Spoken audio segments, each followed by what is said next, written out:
When the door opened past midnight, Daniel Hayes never expected the most powerful woman in the company, someone he'd only admired from a distance, to be standing there with red-rimmed eyes and an evening gown that told a story of disaster. Ava Laurent, billionaire CEO, untouchable force of nature, looked nothing like the woman who commanded boardrooms. She looked human, broken, real. And in that moment, everything Daniel thought he knew about boundaries, about safety, about keeping his head down and his heart locked away, shattered. Because she didn't come to his door by accident. She came because she had nowhere else to go. The knock came at 12:47 a.m. Daniel Hayes was still awake, which wasn't unusual. Sleep had become something he negotiated with rather than surrendered to, ever since Emma was born. Even now, with his daughter asleep in the next room, he found himself going through the motions of winding down, laptop closed, kitchen cleaned, tomorrow's coffee prepped, while his mind refused to settle. He was halfway through double-checking the door lock when the second knock came. Sharper this time. Urgent. His first thought was Mrs. Garrett from 3B, whose cat had a talent for escaping at inconvenient hours. His second thought died the moment he checked the peephole. Ava Laurent stood in his hallway. Not a hallucination, not a mistake. Ava Laurent, in a navy evening gown that probably cost more than his car, her dark hair slightly disheveled, her normally perfect posture just a fraction off center. Daniel opened the door before his brain could catch up with his instincts. "I'm sorry," she said immediately. Her voice was quieter than he'd ever heard it. "I know I shouldn't be here." He stared. In 3 years of working at Laurent Media Group, he'd seen Ava Laurent exactly 14 times in person. Twice in company-wide meetings, 7 times passing through the creative floor, usually flanked by assistants and moving too fast to make eye contact. 3 times in the elevator, where he'd perfected the art of studying the floor numbers like they held the secrets of the universe. Once at the holiday party, from across a crowded room, where she'd given a speech about innovation and growth that everyone applauded but nobody really heard because they were too busy drinking free champagne. He had never spoken directly to her, had never expected to. People like him, mid-level creatives with decent portfolios and unremarkable careers, didn't exist in the same universe as people like Ava Laurent. And yet here she was, standing in his doorway at 1:45 in the morning, looking at him like he was the answer to a question she hadn't figured out how to ask. "Can I come in?" she said. Daniel stepped back. "Yeah, of course."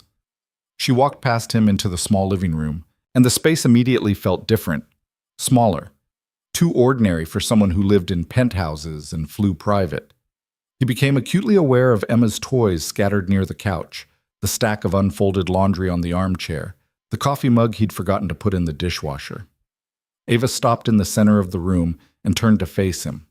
Up close, he could see the smudge of mascara beneath her left eye, the slight tremor in her hands, the way she was holding herself together through sheer force of will. "I didn't know where else to go," she said. Daniel closed the door. "Are you okay? Are you hurt?" "No, not physically."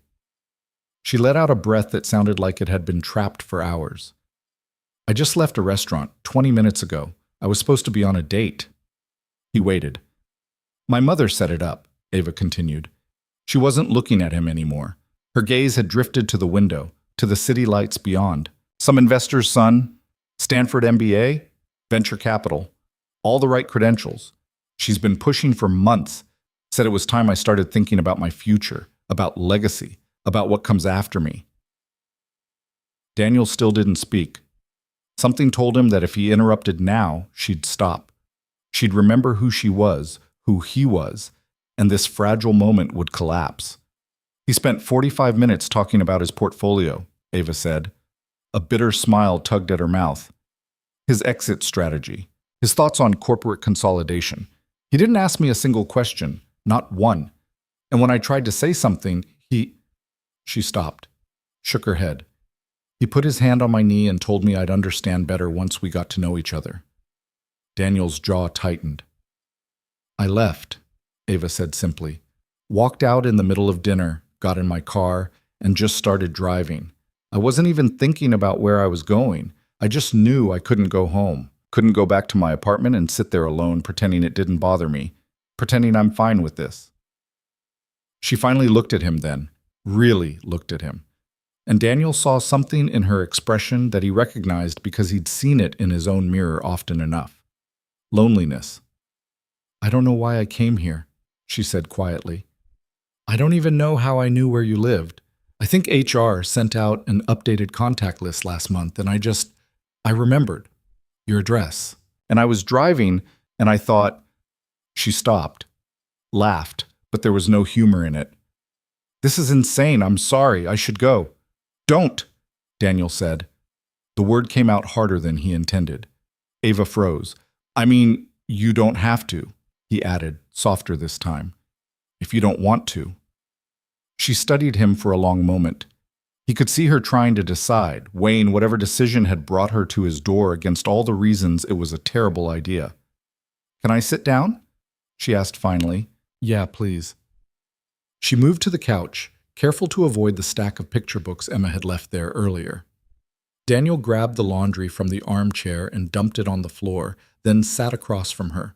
The coffee table between them felt both too wide and not wide enough. "Do you want anything?" he asked. "Water? Coffee?" "No, thank you." Ava folded her hands in her lap. The gesture was so controlled, so careful, that it made Daniel's chest ache. "I keep thinking about what he said. The investor's son. When I told him I wasn't interested, and he looked at me like I'd just made a mistake, like I didn't understand what I was turning down." She paused. Maybe he was right. "He wasn't," Daniel said. Ava's eyes snapped to his. "Nobody who treats you like that is right," Daniel continued. "I don't care what his credentials are. You don't know him. I don't have to." Silence fell between them. Outside, a car alarm went off and cut out just as quickly. The building's ancient heating system groaned somewhere in the walls. "Can I ask you something?" Ava said. "Sure." "How do you do it?" She gestured vaguely around the room. "This, the normalcy, the quiet. How do you make it work?" Daniel almost laughed. "You think this is normal?" "More normal than my life." He considered that. "I don't know if I'd call it that. It's just routine, I guess. Structure. You wake up, you take care of what needs taking care of, you go to bed, then you do it again." "And that's enough?" Ava asked. "That makes you happy?" The question caught him off guard. He thought about Emma's laugh when he pushed her on the swings, the satisfied exhaustion after a good day at work, the rare moments when he could sit in silence and not feel like he was drowning in everything he'd lost. "Happy's not really the word," he said slowly. "But it's something. It's manageable. And most days, that's enough." Ava nodded like that made sense, like she understood exactly what he meant. "I haven't felt manageable in years," she admitted. "Everything's always big, high stakes, critical. My mother calls every Sunday to ask about the company's quarterly projections and whether I've thought about who I'm going to marry. My board meets every month to discuss expansion strategies and market positioning. My assistant manages my schedule down to 15-minute increments. And everyone expects me to have all the answers, to know exactly what I'm doing, to be perfect," Daniel finished. "Yes." She looked at him with something like gratitude. "And I'm so tired of it." "So stop," he said. Ava blinked. "What?" "Stop being perfect. Stop doing what everyone expects. It's not that simple." "Why not?" "Because," she faltered, "because that's who I am. That's what I built. If I'm not that person, then who am I?" Daniel leaned forward, elbows on his knees. "I can't answer that, but I can tell you that the person sitting on my couch right now, at 1 in the morning, wearing yesterday's makeup and asking questions she's probably never said out loud before, that person seems pretty real to me, and a hell of a lot more interesting than whoever you're supposed to be in those board meetings." Ava stared at him. For a moment he thought he'd gone too far, crossed some invisible line that you didn't cross with your boss, even when your boss showed up at your apartment in the middle of the night. Then she smiled. A real smile, small and tired and genuine. "You don't talk much at work," she said. "Didn't think you noticed." "I notice more than people think." She tilted her head slightly. You're good at what you do. The campaign you pitched last month, the one for the outdoor equipment client, that was smart. Clean concept, strong execution, better than half the senior team's work. Daniel felt heat creep up his neck. Thanks. I'm not just saying that. I pushed it through myself.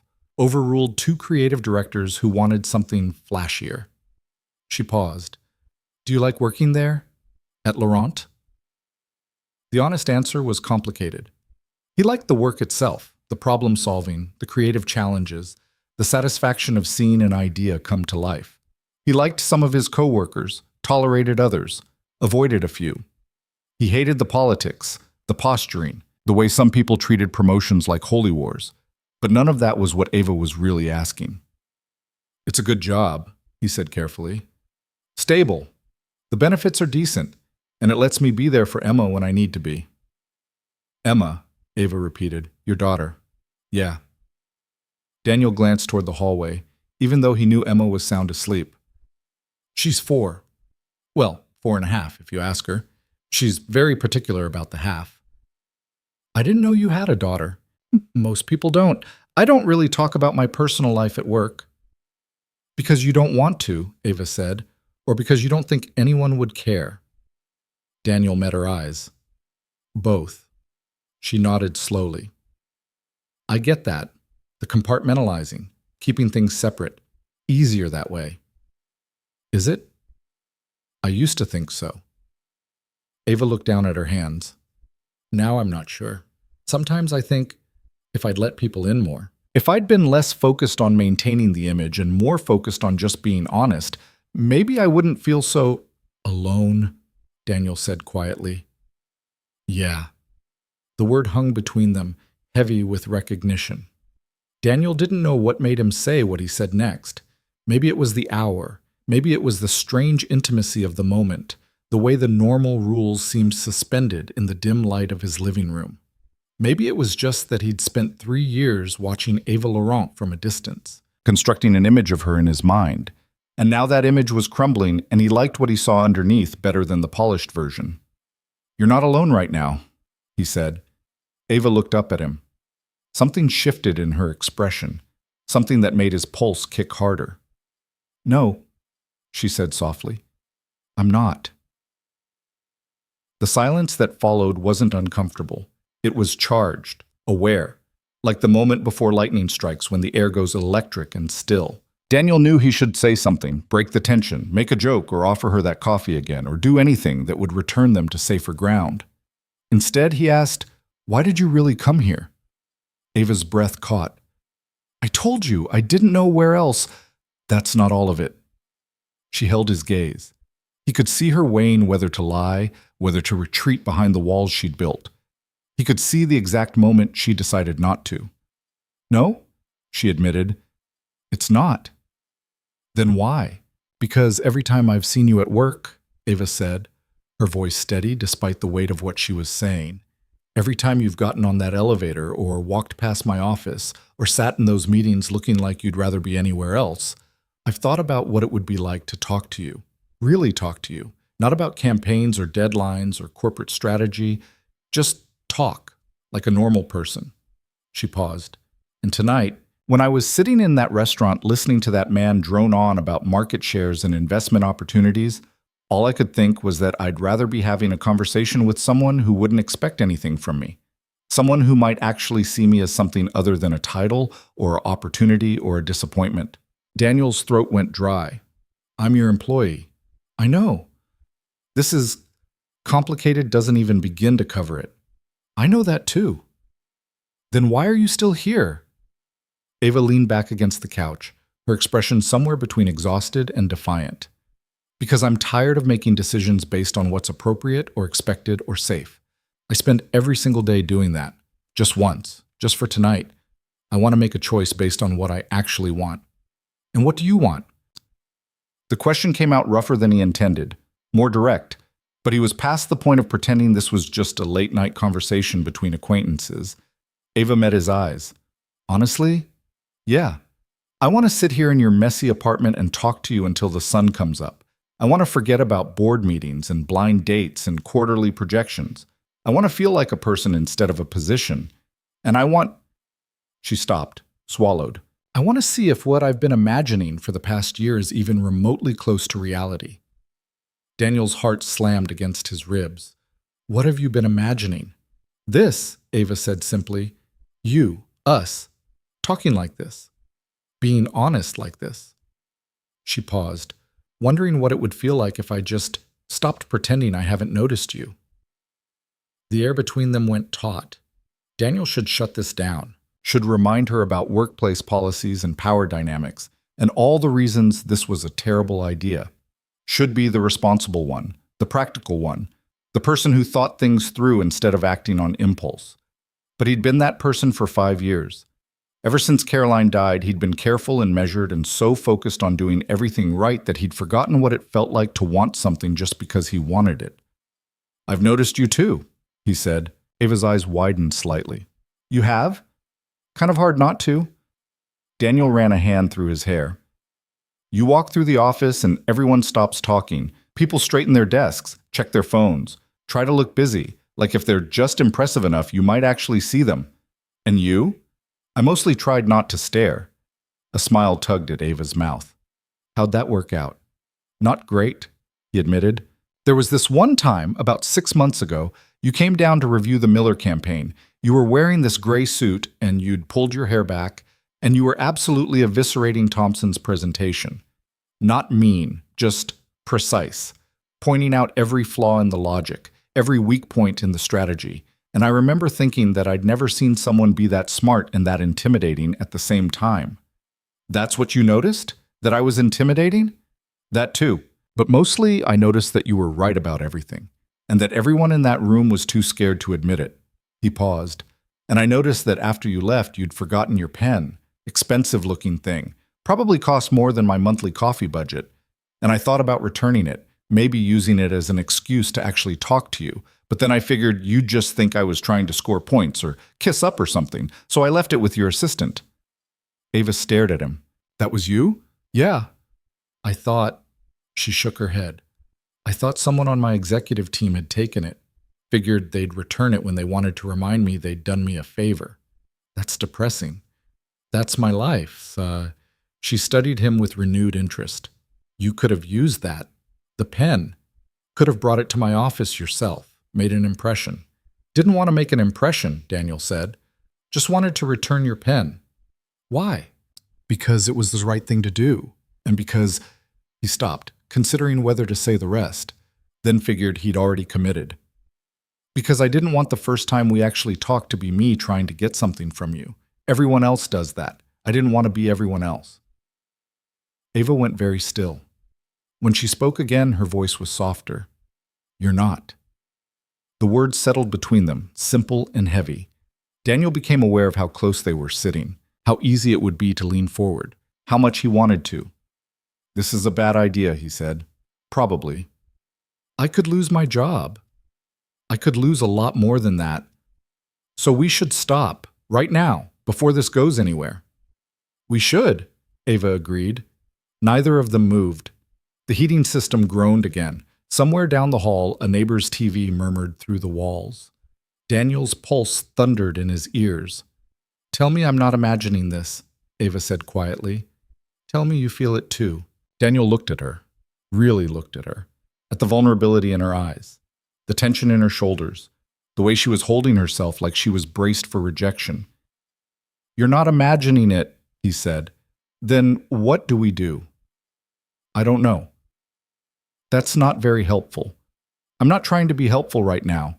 I'm trying to figure out how to not make the worst decision of my life. Ava laughed, but it was shaky. Is that what this would be? The worst decision? I don't know that either. He scrubbed a hand over his face. All I know is that you're sitting on my couch at 2 a.m, and I can't stop thinking about what would happen if I kissed you. And that's not something I can just ignore. So don't ignore it. Ava, I'm serious. She leaned forward, and the distance between them shrank to nothing. I didn't come here to be careful. I came here because I'm tired of being careful. Tired of making every single choice based on what's smart or strategic or politically sound. Just for tonight, just for a few hours. I want to make a choice based on what I actually feel. And tomorrow? Daniel asked. When the sun comes up and we both have to go back to the real world? What then? I don't know, Ava said. Maybe we figure it out. Maybe we don't, but at least we'll know. At least we'll have one night where we were honest. Daniel wanted to argue, wanted to list all the reasons this was reckless and dangerous and bound to end badly. But every logical argument dissolved when he looked at her, when he saw his own loneliness reflected back at him. One night, he said. One night, Ava confirmed. The agreement hung between them like a dare. Daniel didn't know who moved first.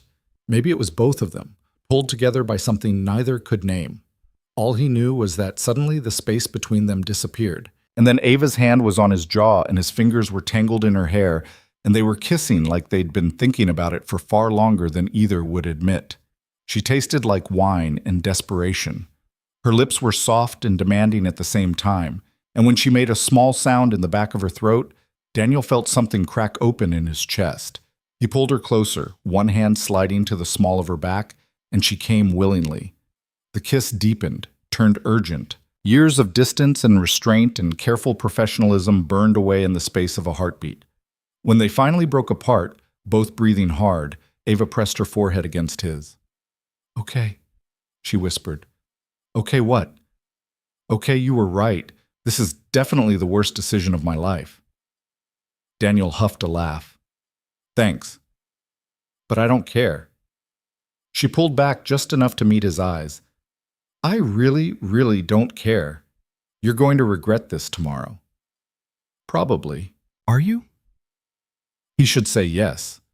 Should already be regretting it.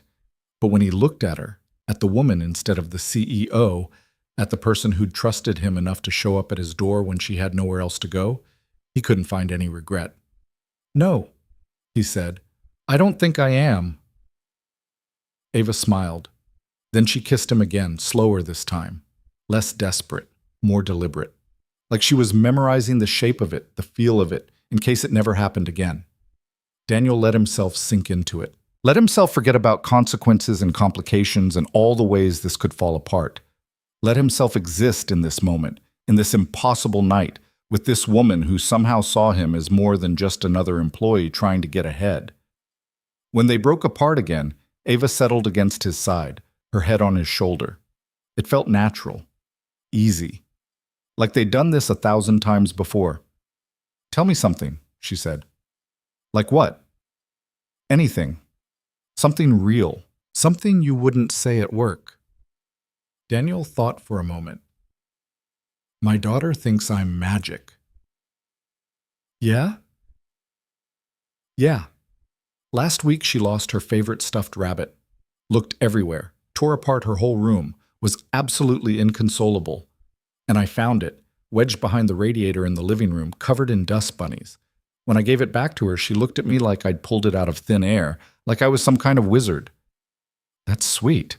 It was, for about 5 minutes. Then she started asking me to magic up other things. A pony, a trampoline, a baby sister.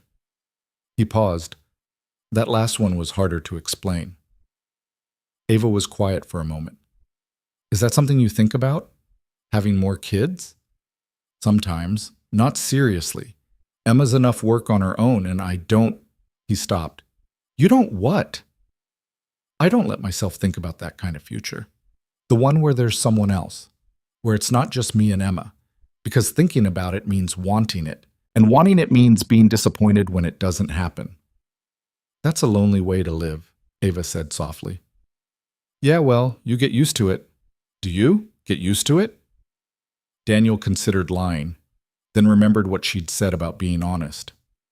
No, he admitted. Not really. Ava's hand found his, their fingers threading together. Me neither. They sat like that for a while, not talking, just existing in the same space, breathing the same air. Outside, the city hummed its endless song. Inside, Daniel's apartment felt different than it had in years. Felt less like a place he was just passing through, and more like somewhere he actually lived. Can I ask you something? He said eventually. Sure. When you remember your address from the HR list, was that on purpose? Did you think about coming here before tonight? Ava was quiet for so long he thought she might not answer. Then, yes. How long? Since the day I found out you were a single parent. She shifted slightly, but didn't pull away. There was a thing. Last year. Some policy discussion about parental leave, and your name came up. Someone mentioned you'd been taking advantage of the flexible hours since your wife died. And I remember thinking, he's doing this alone. Raising a kid, working full-time, keeping everything together. And he never complains, never asks for special treatment, never uses it as an excuse. She paused. I wanted to know more, wanted to understand how you did it, so I looked you up, found your address in the system. Told myself I was just being thorough, but I memorized it anyway. Daniel's chest tightened. You never said anything. What was I supposed to say? Hi, I'm your boss, and I've been thinking about you in ways that definitely violate multiple HR policies? That would have been something. That would have been a disaster. She turned her head to look at him. But I thought about it. More than once, thought about finding an excuse to talk to you, to see if what I was feeling was real or just loneliness in an expensive suit. And now? Now I know it's real. Her voice was barely above a whisper, and I don't know if that makes it better or worse. Daniel didn't have an answer for that. Didn't know if there was an answer. All he knew was that this, Ava in his arms, the weight of her trust, the fragile honesty between them, felt more real than anything had in years. They talked until the sky started to lighten. About everything and nothing. About Emma's obsession with dinosaurs and Ava's complicated relationship with her mother. About the projects Daniel wished he could pitch, and the parts of running a company Ava actually hated. About coffee preferences and childhood memories, and the weird little rituals that got them through the day. At some point, Ava kicked off her heels. At some point, Daniel grabbed a blanket from the back of the couch and draped it over both of them. At some point, the conversation drifted into comfortable silence, and he realized Ava had fallen asleep against his shoulder, her breathing slow and even. He didn't move. Didn't want to wake her. Didn't want this night to end because ending meant returning to reality, and reality was complicated in ways he wasn't ready to face. But eventually, the sun came up anyway. Daniel woke to the sound of small feet padding down the hallway. His neck was stiff from sleeping upright on the couch, and his arm had gone numb where Ava's weight pinned it. Ava. He looked down at her, still asleep, her hair falling across her face. In the early morning light, she looked younger, softer, nothing like the woman who commanded boardrooms and made executives nervous. Then he heard Emma's door creak open, and his stomach dropped. Emma, he said quietly, trying not to startle Ava awake. Hang on, sweetheart. Stay in your room for just a minute. But 4-year-olds don't hang on. 4-year-olds appear in doorways wearing mismatched pajamas and clutching stuffed rabbits, looking at strange women on their couch with wide, curious eyes. Daddy? Emma said. Who's that? Ava stirred, blinked, took in her surroundings with the confused disorientation of someone waking up somewhere unexpected. Then she saw Emma. Oh my God, Ava breathed. She sat up quickly, too quickly, nearly knocking into Daniel's chin. I'm so sorry, I didn't mean to, I should go. It's okay, Daniel said, even though it wasn't, even though he had no idea how to explain this to his daughter, or to Ava, or to himself. It's not okay, Ava was already reaching for her shoes, her movements jerky with panic. I shouldn't have stayed. I should have left hours ago. Ava, I'm sorry, she said again. She wouldn't look at him. I have to go. She was out the door before Daniel could think of anything to say that would make her stay. Before he could tell her that it was okay, that Emma wouldn't understand, that they could figure this out. The door clicked shut. Emma walked over to the couch and climbed up next to him. Was that your friend? Daniel looked at the door, at the empty space where Ava had been just seconds ago. Yeah, baby, he said quietly. That was my friend. Is she coming back? He didn't know how to answer that. Didn't know if Ava would ever walk through that door again, or if last night had been exactly what they'd agreed it would be, one night of honesty before reality crashed back in. I don't know, he told Emma. And as he sat there on his couch with his daughter curled against his side, Daniel realized that for the first time in 5 years, he actually cared about the answer. Daniel didn't see Ava at work on Monday. He told himself that was normal, expected even. She ran a company with 300 employees across 4 offices. He was a mid-level creative who spent most of his time in meetings about font choices and color palettes. Their paths didn't cross on a regular basis before Saturday night, and there was no reason they should cross now. Except he kept looking for her anyway. He caught himself glancing toward the executive floor elevators every time they opened, watching the hallway outside the creative department like she might materialize, checking his email obsessively for messages that never came. By Tuesday afternoon, he'd convinced himself he'd imagined the whole thing, that Ava Laurent hadn't actually shown up at his apartment at 1 a.m, hadn't sat on his couch and told him things she probably never told anyone, hadn't fallen asleep against his shoulder like she trusted him with something more valuable than company secrets, hadn't kissed him like she'd been thinking about it for months. Then Wednesday morning, his phone buzzed with a message from an unknown number. "I'm sorry about Saturday. That wasn't fair to you or your daughter. It won't happen again." Daniel stared at the screen for a full minute before typing back. "How did you get my number?" 3 dots appeared. Disappeared. Appeared again. HR list. "Same as your address." "Right." The dots flickered. "I mean it. I shouldn't have put you in that position." Daniel looked around the creative bullpen. Marcus was 2 desks over, arguing with someone on the phone about a deadline. Jennifer had her headphones on, head bobbing to whatever she was listening to. Nobody was paying attention to him. He typed, "You didn't put me in any position I didn't want to be in." The response came faster this time. "That doesn't make it appropriate. Maybe not." But it was real. A longer pause. Daniel wondered if he'd pushed too far, if she'd decided this conversation was exactly the kind of complication she'd been trying to avoid when she sent that first message. Then, "Can we talk?" "Not here. Somewhere else." His pulse kicked up. "When?" "Tonight. After work. There's a coffee shop on 5th and Madison, the one with the blue awning. 7:30? Daniel checked the time. It was barely noon. 7:30 felt like an eternity away. "I'll be there. Thank you."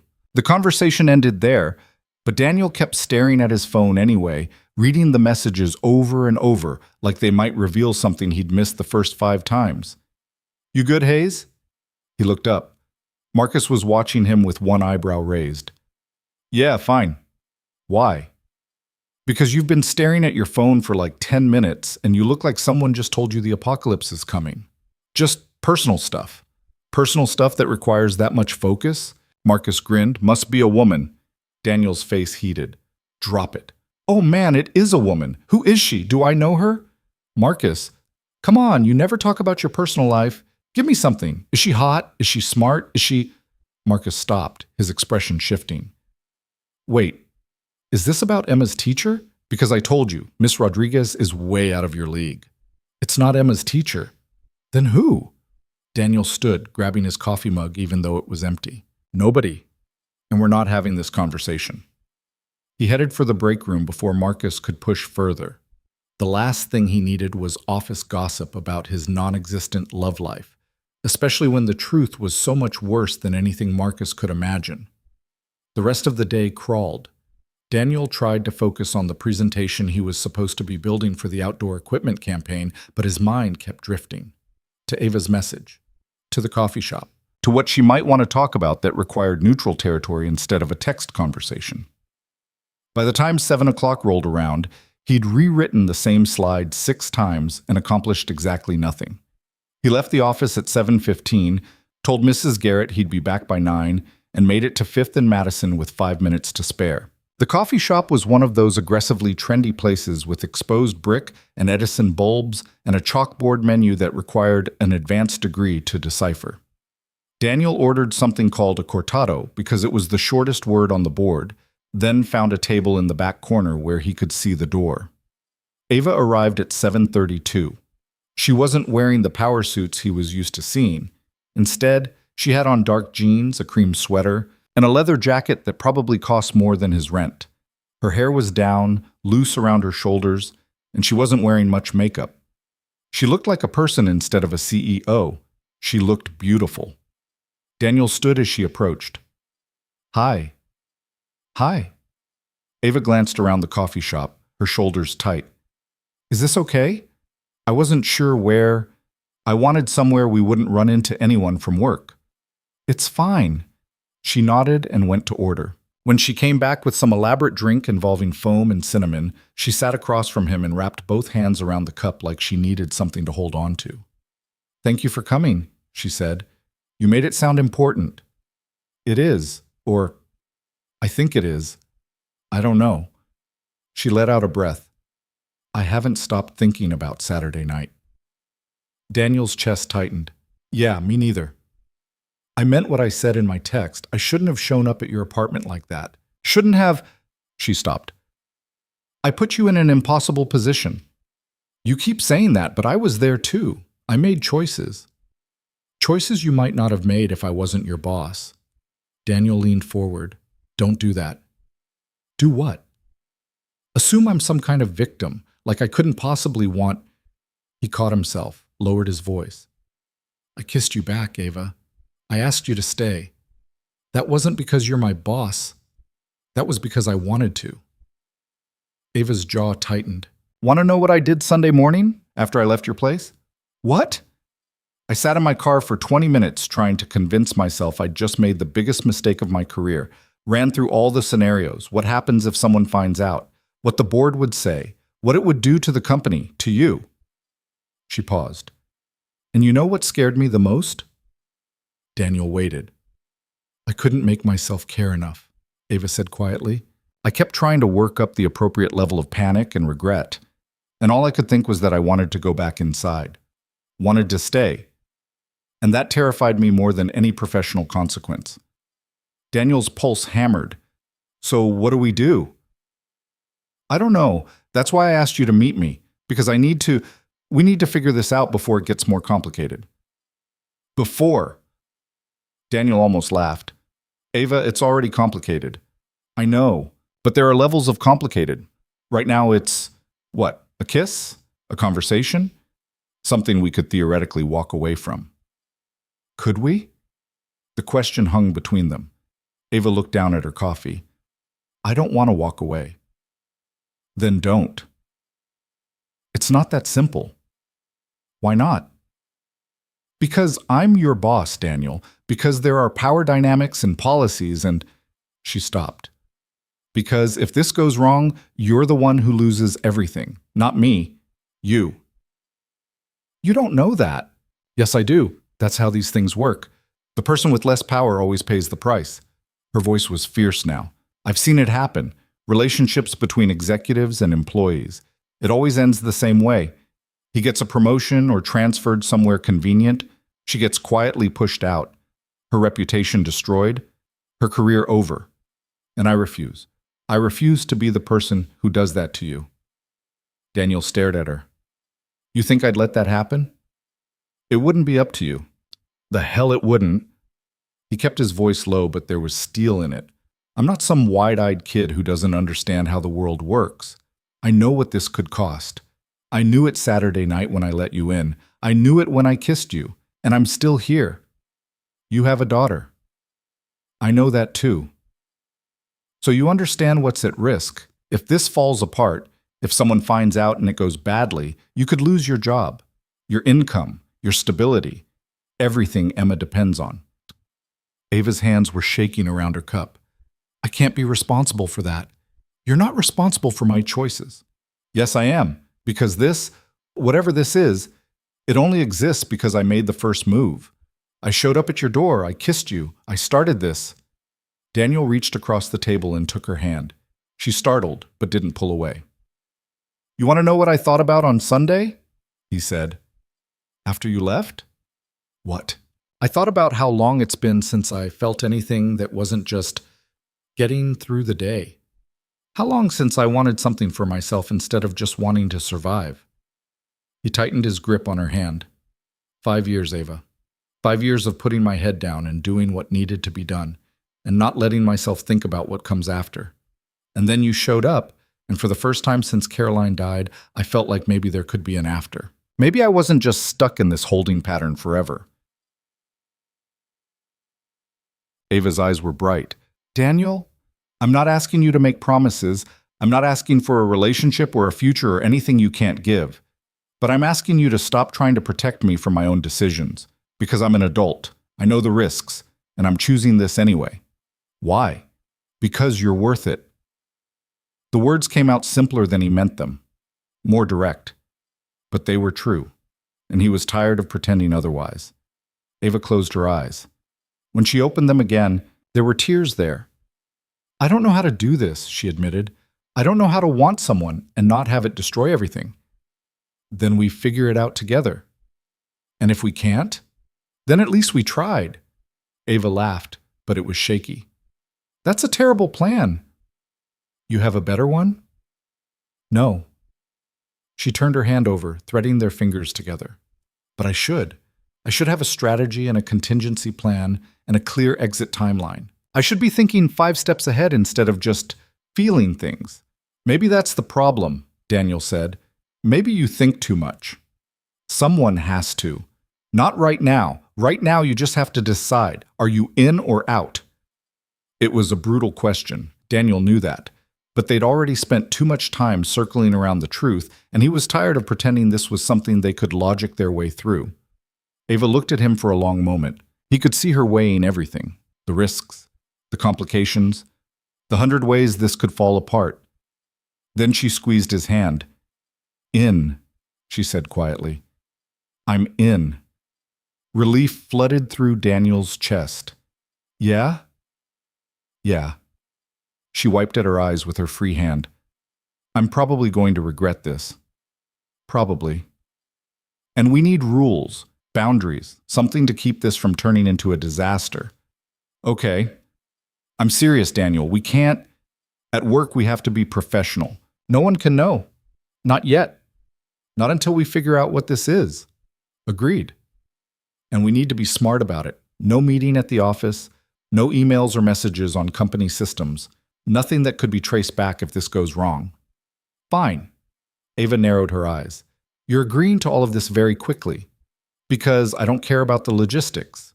I just care that you're not walking away. I should be, she muttered. Any sane person would walk away. Good thing neither of us is particularly sane. That got a real smile out of her. Small, but genuine. They sat there for a while, hands still linked across the table, working through the details. When they could see each other. How they'd communicate. What they'd say if someone got suspicious. It felt simultaneously too cautious and not cautious enough. But Daniel didn't care. All that mattered was that Ava was still here, still holding his hand, still choosing this despite every rational reason not to. I should go, Ava said eventually, though she didn't move. I have an early meeting. What time? 6:30.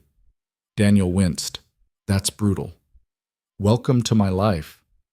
She stood, reluctantly letting go of his hand. Is it okay if I text you? Later? Yeah. Anytime. She nodded, grabbed her bag, then paused. Daniel? Yeah? Thank you for not making this easy, for pushing back. I needed that.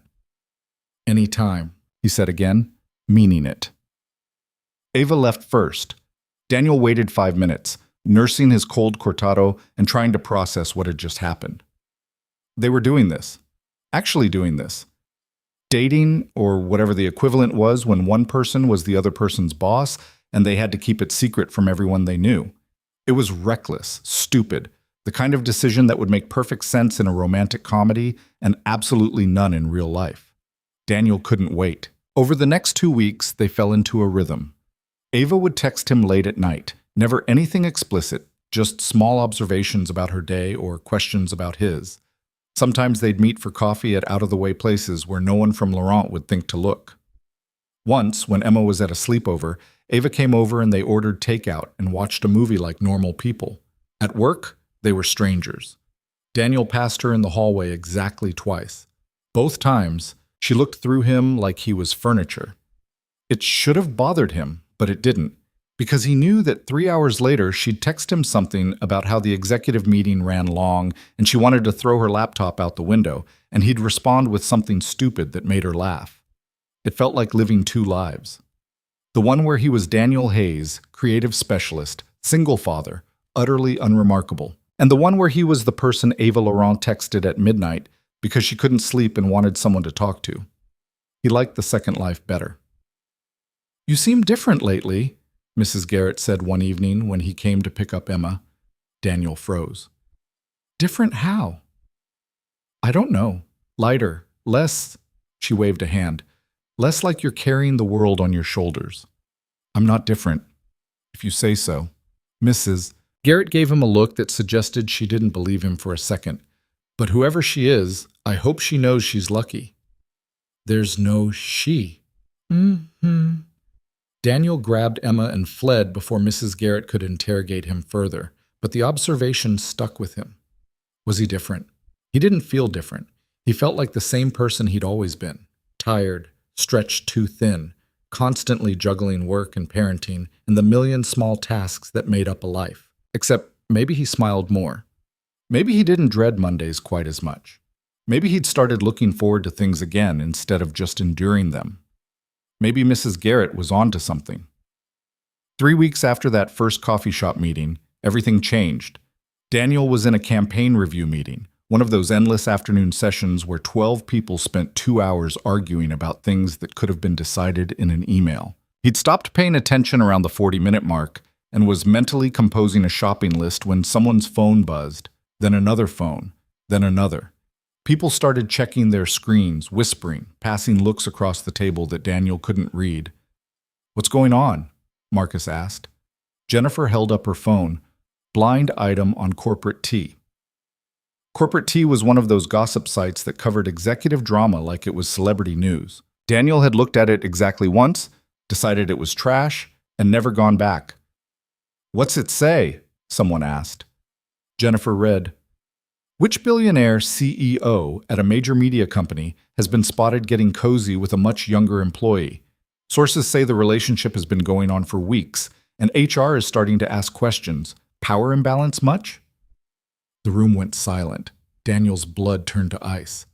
"That's definitely about Laurent," Marcus said. "Has to be. How many billionaire CEOs do we know?" "Who's the employee, sir?" someone else asked. "Doesn't say, just that he's younger and works in a junior position." "He?" Jennifer frowned. "So not Ava and one of the other execs?" "Guess not." The speculation continued, but Daniel had stopped listening. His mind was racing, running through every interaction he'd had with Ava over the past 3 weeks. Every coffee shop meeting, every late-night text, every careful moment of planning they'd done to avoid exactly this. Had someone seen them? Followed them? Or was this just coincidence, a blind item that happened to match their situation but wasn't actually about them? He pulled out his phone under the table and opened his texts. "Did you see Corporate Tea?" The response came faster than usual. "Yes. We need to talk." "Not here. Same place as before. Tonight at 8. "Okay." Daniel put his phone away and tried to focus on the meeting. Failed spectacularly. By the time it ended, he'd bitten his thumbnail down to nothing and memorized every word of that blind item. The rest of the afternoon dragged. Daniel went through the motions of working while his mind spun worst-case scenarios. What if someone at the coffee shop had recognized Ava? What if a neighbor had seen her at his apartment? What if this was just the beginning, and tomorrow there'd be photos or names or worse? By the time 8 o'clock rolled around, he was half convinced their secret was already blown. Ava was waiting for him at the same corner table. She looked tired, stressed, like she'd spent the past 5 hours doing the same mental gymnastics he had. "Hey," Daniel said, sliding into the seat across from her. "Hey." She didn't reach for his hand this time, didn't smile, just looked at him with an expression he couldn't quite read. "We have a problem. The blind item." "It's not just the blind item. Someone filed a formal complaint with HR this morning." Daniel's stomach dropped. "What?" "Anonymous tip. Claimed there's an inappropriate relationship between an executive and a junior employee. Didn't name names, but they're required to investigate. How do you know this? Because HR called me in at noon to ask if I was aware of any relationships that might violate company policy. Ava's voice was carefully controlled. Too controlled. I said no, obviously, but they're going to start asking questions, looking at communications, reviewing access logs. Access logs? Who enters the building after hours? Who's been in the executive areas without authorization? That kind of thing. She finally met his eyes. Daniel, if they look closely enough, they're going to find something. A pattern. Evidence. Something that connects us. So what do we do? I don't know. For the first time since he'd met her, Ava sounded genuinely lost. I've been running scenarios all day. Every option ends badly. If we come forward, we confirm the rumors and I have to fire you or transfer you to avoid the appearance of impropriety. If we don't, they find out anyway, and it's worse because we lied. Either way, you lose your job. Maybe not. Daniel, be realistic. There's no universe where this ends with you keeping your position and us staying together. The company has rules specifically for this situation, and those rules exist to protect the organization, not the people involved. Daniel's jaw tightened. So you're saying we're done? I'm saying we don't have a choice. There's always a choice, not one that doesn't destroy your career. Ava's voice cracked slightly. I told you this would happen. I told you the person with less power always pays the price. So that's it? Someone posts a blind item and files a complaint and we just… what? Pretend the last 3 weeks didn't happen? It's better than the alternative. Which is what exactly? You losing everything. Ava's composure finally broke. You losing your job and your income and your ability to provide for your daughter. You think I can live with that? You think I could look at myself in the mirror knowing I cost you everything that matters? You're what matters, yeah, Daniel said. Ava flinched like he'd struck her. Don't what? Tell you the truth? Don't make this harder than it already is. It's supposed to be hard because it means something. Daniel leaned forward. Look at me, please. She did reluctantly. I knew the risks, yeah, Daniel said. I knew them 3 weeks ago, and I know them now, and I'm still choosing this, still choosing you, so stop trying to make this decision for me. I'm trying to protect you. I don't need protection. I need you to fight for this. I am fighting, Ava said fiercely. That's what I've been doing all day, trying to find a way through this that doesn't end with you unemployed and blacklisted from every media company in the city. And I can't find one. Her voice dropped. There's no path forward, Daniel, not one that keeps us both intact. Daniel sat back. The coffee shop hummed around them, conversation and steam and the clatter of cups. Normal people having normal evenings. None of them dealing with impossible choices and secret relationships and the constant weight of other people's judgment. What if I quit? He said. Ava's head snapped up. What? What if I quit Laurent? Find another job somewhere else? Then there's no power dynamic, no company policy violation. You can't quit. Why not? Because… Ava stopped. Because you need that job. The benefits. The flexibility for Emma. You've said it yourself. I need those things from a job. Doesn't have to be this job. Daniel, be serious. You can't just… I'm completely serious. And he was. The idea had been forming in the back of his mind since she'd said there was no path forward, and now that he'd said it out loud, it felt right. I quit Laurent. You fire whoever's responsible for the complaint if they violated the anonymous reporting policy. We wait a few months for things to die down, then we stop hiding. That's… Ava shook her head. That's insane. Maybe, but it works. You'd give up your job for this, for me. Yeah. We've known each other 3 weeks. I know. That's not enough time to make a decision like this. Isn't it? Daniel held her gaze. You told me Saturday night that you were tired of making every decision based on what's smart or strategic or politically sound. That you wanted to make a choice based on what you actually feel. This is me doing the same thing. Ava pressed her hands to her face. This is different. How? Because you have a daughter, because your decisions don't just affect you, because she dropped her hands, because I can't be the reason you upend your entire life. You're not the reason. You're the choice. There's a difference. They stared at each other across the table. Daniel could see Ava trying to find an argument, a logical reason why his plan wouldn't work. But he could also see something else in her expression, something that looked like hope. I need to think about this, she said finally. Okay. And you need to think about it too. Really think about it, not just react. I have thought about it. For 5 minutes. Ava, please. Her voice was soft, almost pleading. Just give it a few days. Make sure this is what you really want, because once you quit, you can't take it back. Daniel wanted to argue, wanted to tell her that he'd never been more sure of anything in his life. But he could see the fear in her eyes. And he understood it. This wasn't just about him. It was about both of them, and the life they might build if they were brave enough to try. Okay, he said. I'll think about it. Thank you. She left first again. Daniel sat alone with his cold coffee, watching the door long after she'd gone. He already knew what his answer would be. Daniel didn't wait a few days. He drafted his resignation letter that night, sitting at his kitchen table while Emma slept. Kept it simple, professional. 2 weeks' notice, standard gratitude for the opportunity, no explanation beyond pursuing other directions. He read it over 3 times, changed exactly 1 word, then saved it to his desktop. He didn't send it, not yet, but having it written felt like drawing a line in the sand, a commitment to something bigger than fear. The next morning at work, the gossip had intensified. I heard it's someone in finance, Jennifer said, leaning against Daniel's desk. Dating one of the VPs. Marcus shook his head. No way. Finance is too boring for corporate tea. Has to be someone more interesting. You think Ava's interesting enough for them? Ava Laurent could sneeze and it'd be interesting to those vultures. Daniel kept his eyes on his monitor, pretending to be absorbed in adjusting kerning on a headline that was already perfect. What do you think, Hayes? Marcus asked.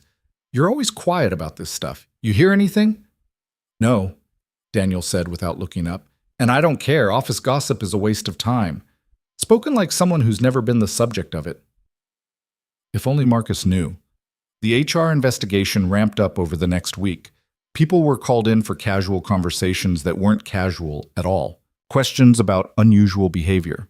Observations about executive movements. Whether anyone had noticed anything inappropriate. Daniel wasn't called in. Neither was Ava, as far as he could tell. But the tension in the office was thick enough to cut with a knife. He and Ava didn't meet in person, too risky. But they texted late at night when the rest of the world was asleep, and it felt like they were the only 2 people who existed. How bad is it? He asked one night. Bad. They're looking at building access records, checking security footage. Will they find anything? Maybe. I don't know. I've been careful, but... The message cut off. Daniel waited. I'm scared, she finally sent. I don't get scared. I run a company. I negotiate million-dollar deals. I stare down boardrooms full of men who think I don't belong there. But this, it terrifies me. Daniel stared at his phone for a long moment before responding. I'm scared too, but I'm not walking away. You should. Not happening. Daniel, I mean it. Whatever comes next, we face it together. Okay? A long pause. Okay. 2 days later, Daniel was in the middle of a presentation when his phone buzzed with a message from an unknown number. Conference room C. Now. His stomach dropped. He excused himself from the meeting, ignored Marcus's curious look, and headed for the executive floor. Conference room C was one of the small glass boxes reserved for private conversations.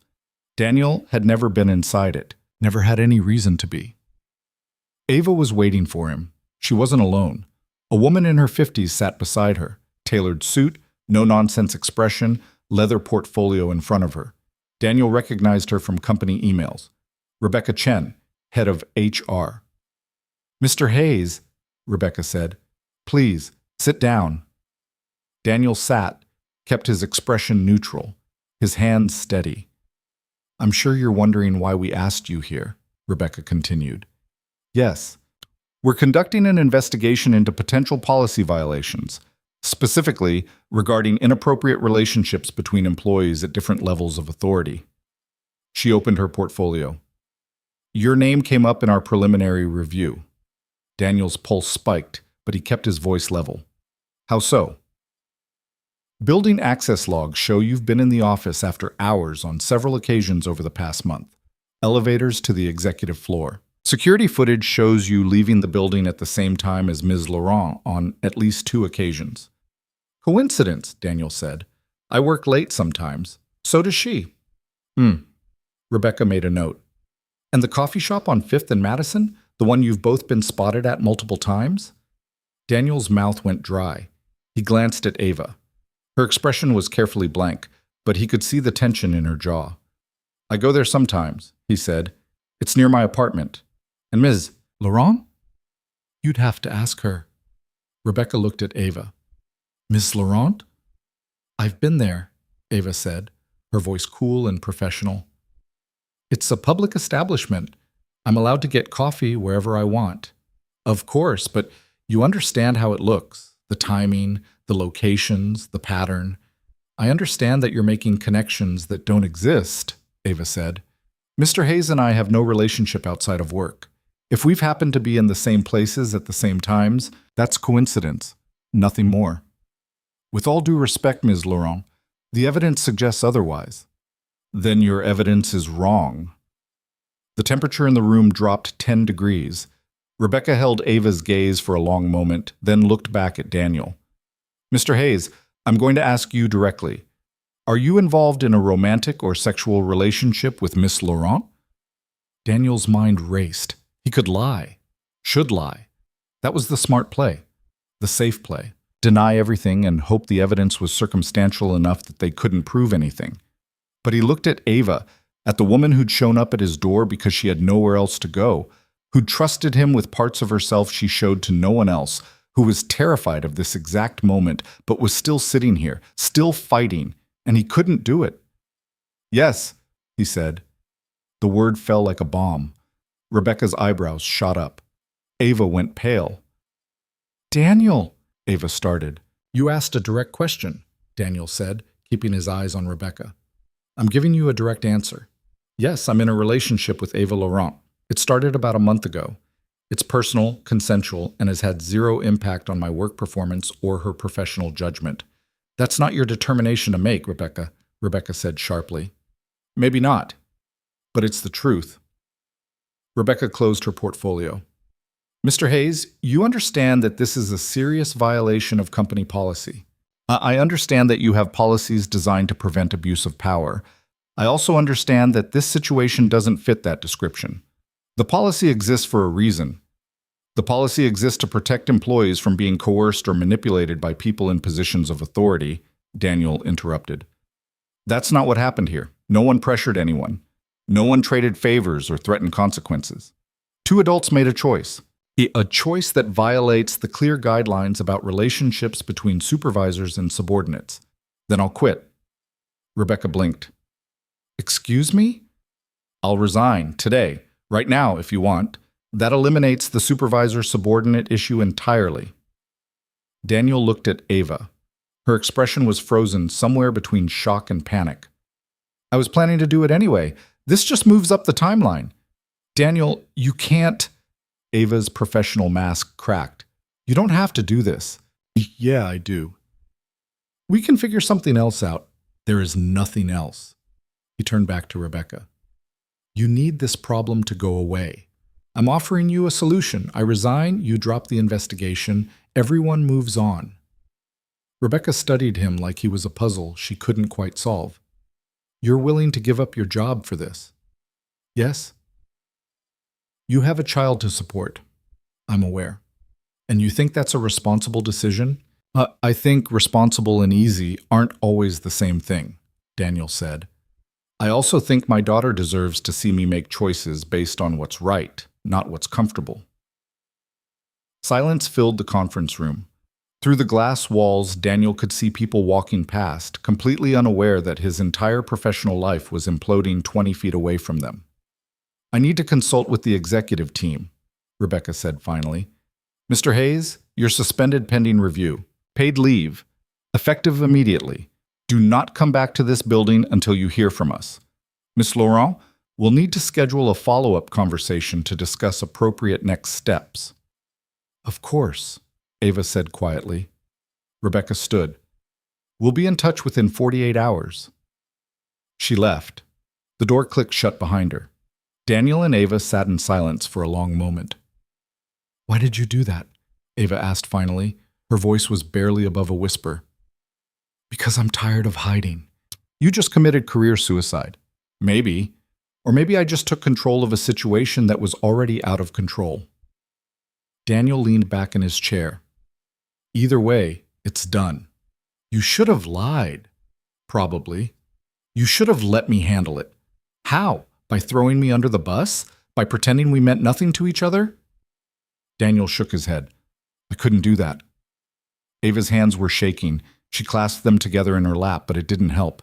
"You don't understand what you just did. What this is going to cost you. Then explain it to me. They're going to blacklist you. Word will spread. Every media company in the city will know you had an inappropriate relationship with your boss. No one will hire you. You don't know that." "Yes, I do. I've seen it happen." Ava's voice cracked. "I told you, the person with less power always pays the price. Stop saying that. It's true. It's not." Daniel leaned forward. "You want to know what the real power imbalance is? It's not our job titles. It's you thinking you're responsible for my choices. You thinking you have to protect me from myself. That's the imbalance, not the fact that you're my boss." Ava flinched. "I'm trying to help you." "Then trust me. Trust that I know what I'm doing. Trust that I understand the consequences and I'm choosing this anyway." "Why?" The word came out raw, desperate. "Why would you choose this? We've known each other a month, 1 month. That's not enough time to what? Fall for someone? Care about them enough to take a risk?" Daniel held her gaze. "Maybe not for you, but it was enough for me." Ava's breath hitched. She looked away, blinking rapidly. "I should go," she said. "If someone sees us in here together, it's a little late to worry about that." "Daniel, I'll go." He stood. "But I meant what I said about all of it. I'm not walking away. Not from this. Not from you." He left before she could respond. Walked out of the conference room, past the executive assistants who were definitely going to gossip about why he'd been in there, down the elevator and out of the building. He didn't look back. The next 2 days were hell. Daniel tried to explain to Emma why he was suddenly home during the day, tried to make it sound normal, like a vacation instead of a suspension. She seemed to buy it, mostly because it meant more time at the playground and fewer rushed mornings. But at night, when Emma was asleep and the apartment was quiet, Daniel's mind wouldn't shut off.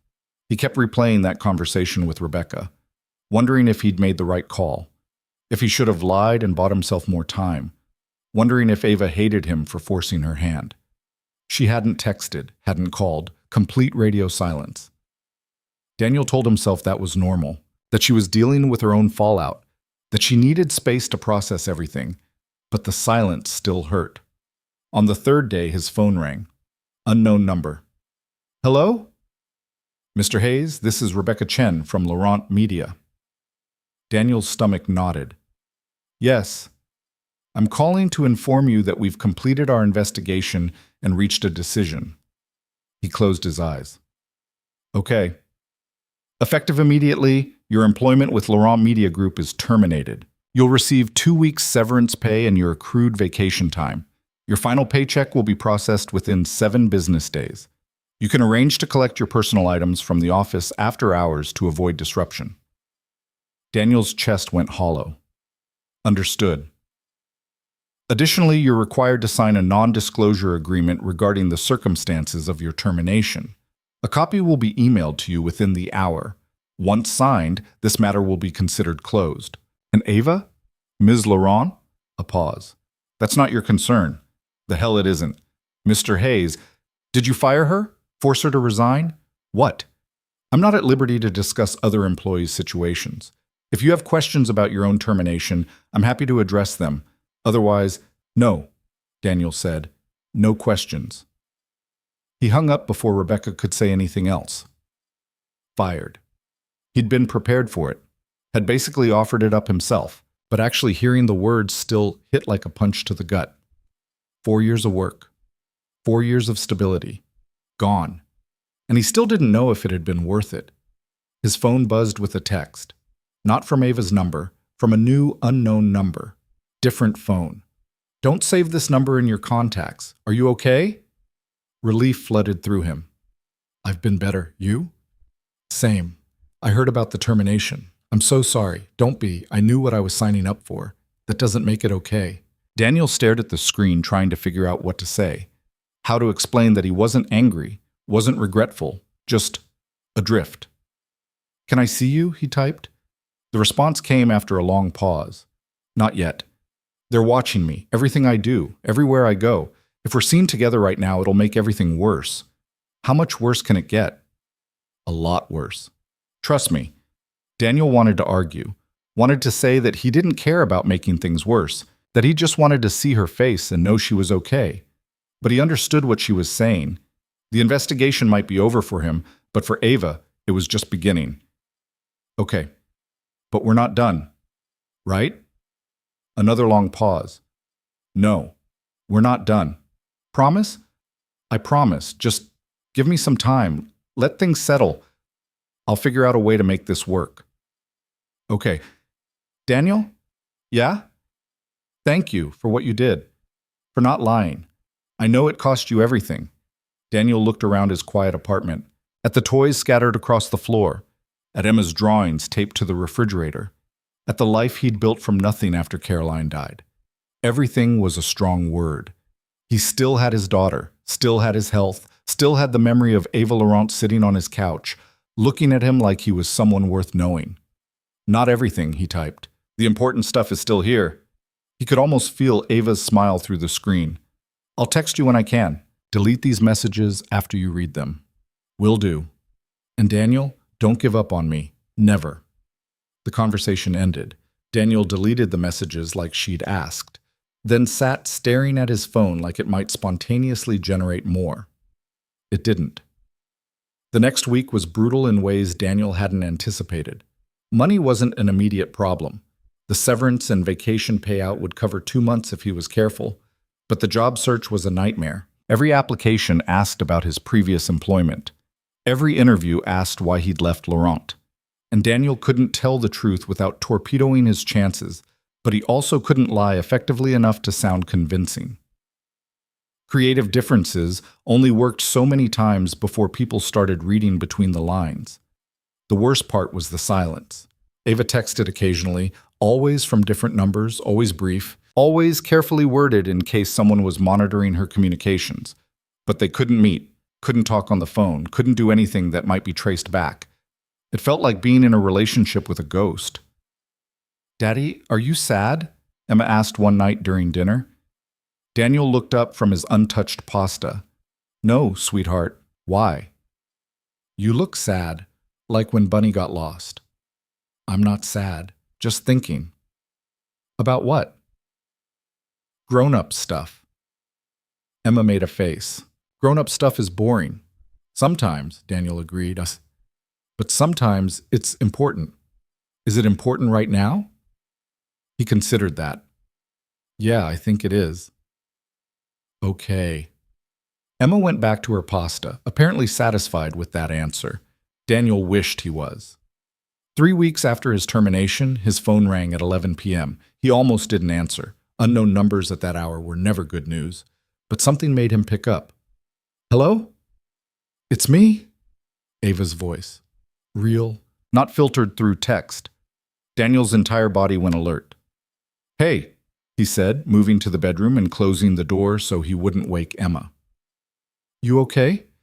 I need to see you. When? Now, tonight. Daniel's heart kicked up. Where? Your place. Is that okay? Yeah.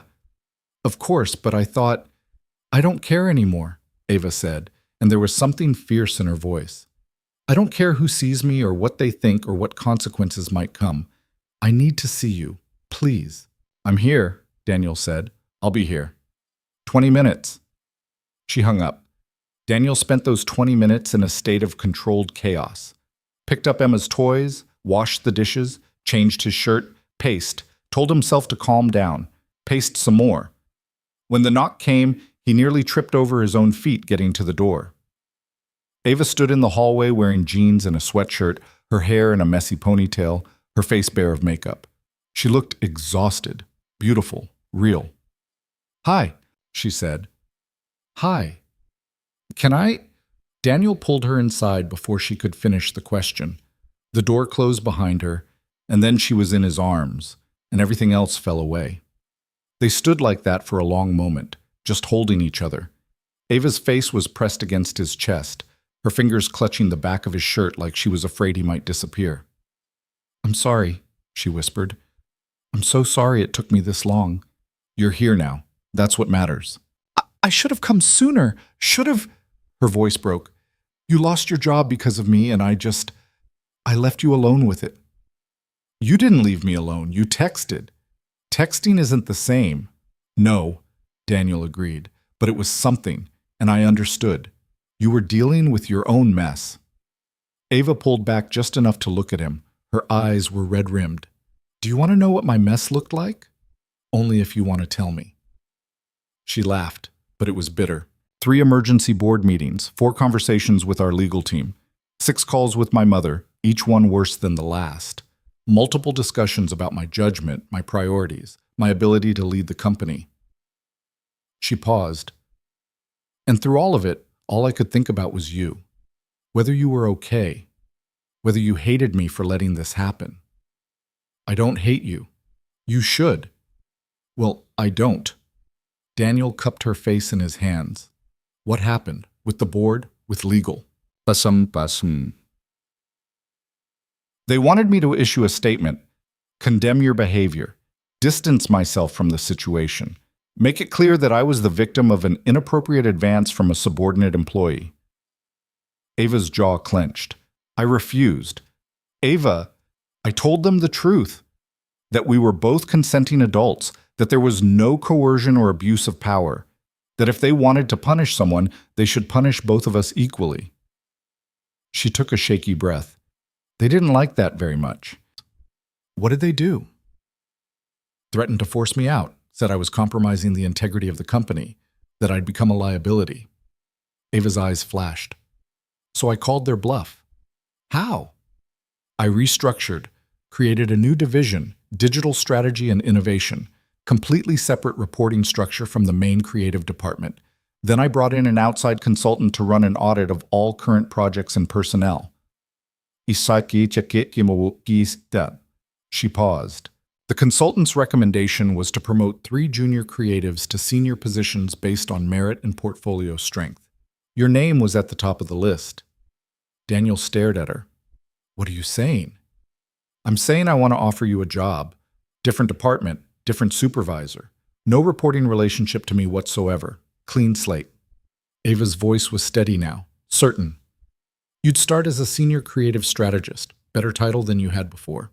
Better pay, better hours, and absolutely no contact with me during work hours. Completely professional, completely above board." "You did this for me. I did it for us, so we could have a chance, a real one, without all the complications." She searched his face. "What do you think?" Daniel's mind was reeling. A job, a better job, a way back in that didn't compromise either of them. "The board approved this?" he asked. They didn't have a choice. The consultant's report was ironclad. 3 independent reviewers confirmed the recommendations. If they'd rejected it, they'd be opening themselves up to discrimination claims. A small smile tugged at Ava's mouth. "I might have stacked the deck a little." "You're terrifying." "I prefer thorough." Her smile faded. "But I need you to understand something. This isn't charity. It's not me trying to fix what happened. You earned this position. Your work earned it. I just made sure the right people saw it. And us? What happens with us? We take it slow. We're careful. We don't hide, but we don't flaunt it either. And in 6 months, if things are still good, we go public, officially. No more sneaking around. Ava took his hands. But only if that's what you want. I'm not going to pressure you, not after everything you've already sacrificed. Daniel looked at her, at this woman who'd faced down her board, restructured her company, and risked everything to carve out a space where they could both exist without compromise. And he realized that somewhere in the past month of chaos and uncertainty, she'd stopped being his boss and started being something else entirely. Someone worth fighting for. Someone worth building something with. Yes, he said. Yes to the job, or yes to both. All of it. Daniel pulled her closer. I'm in, completely. Ava's breath rushed out in a sound that was half laugh, half sob. You're sure? I've never been more sure of anything. She kissed him then, hard and desperate, and full of all the emotion they'd been holding back for weeks. Daniel kissed her back, pouring everything he couldn't say into the contact, relief and gratitude and something that felt dangerously close to love. When they finally broke apart, both breathing hard, Ava pressed her forehead to his. I don't know how to do this, she whispered. How to be with someone.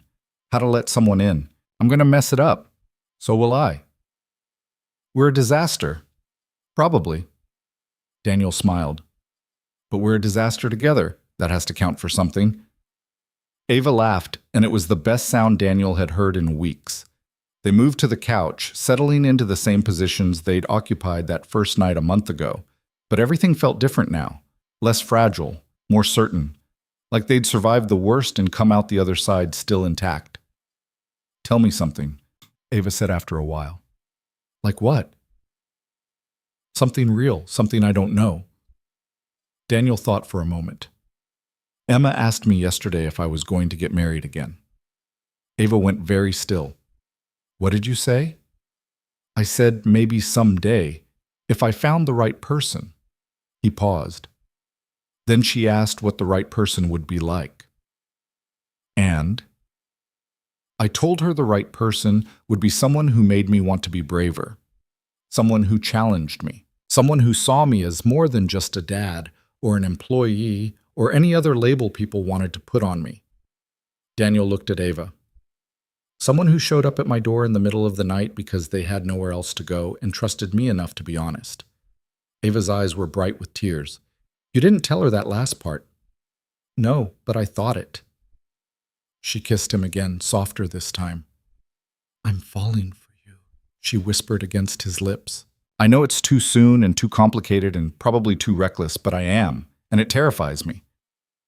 Good, Daniel said, because I'm already there, and you should probably be terrified too.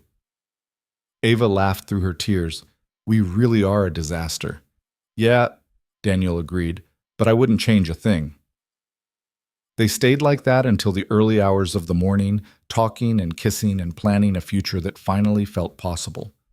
And when Ava left, reluctantly, with promises to text soon and see him again as soon as it was safe, Daniel stood at his door and watched her go with something he hadn't felt in 5 years.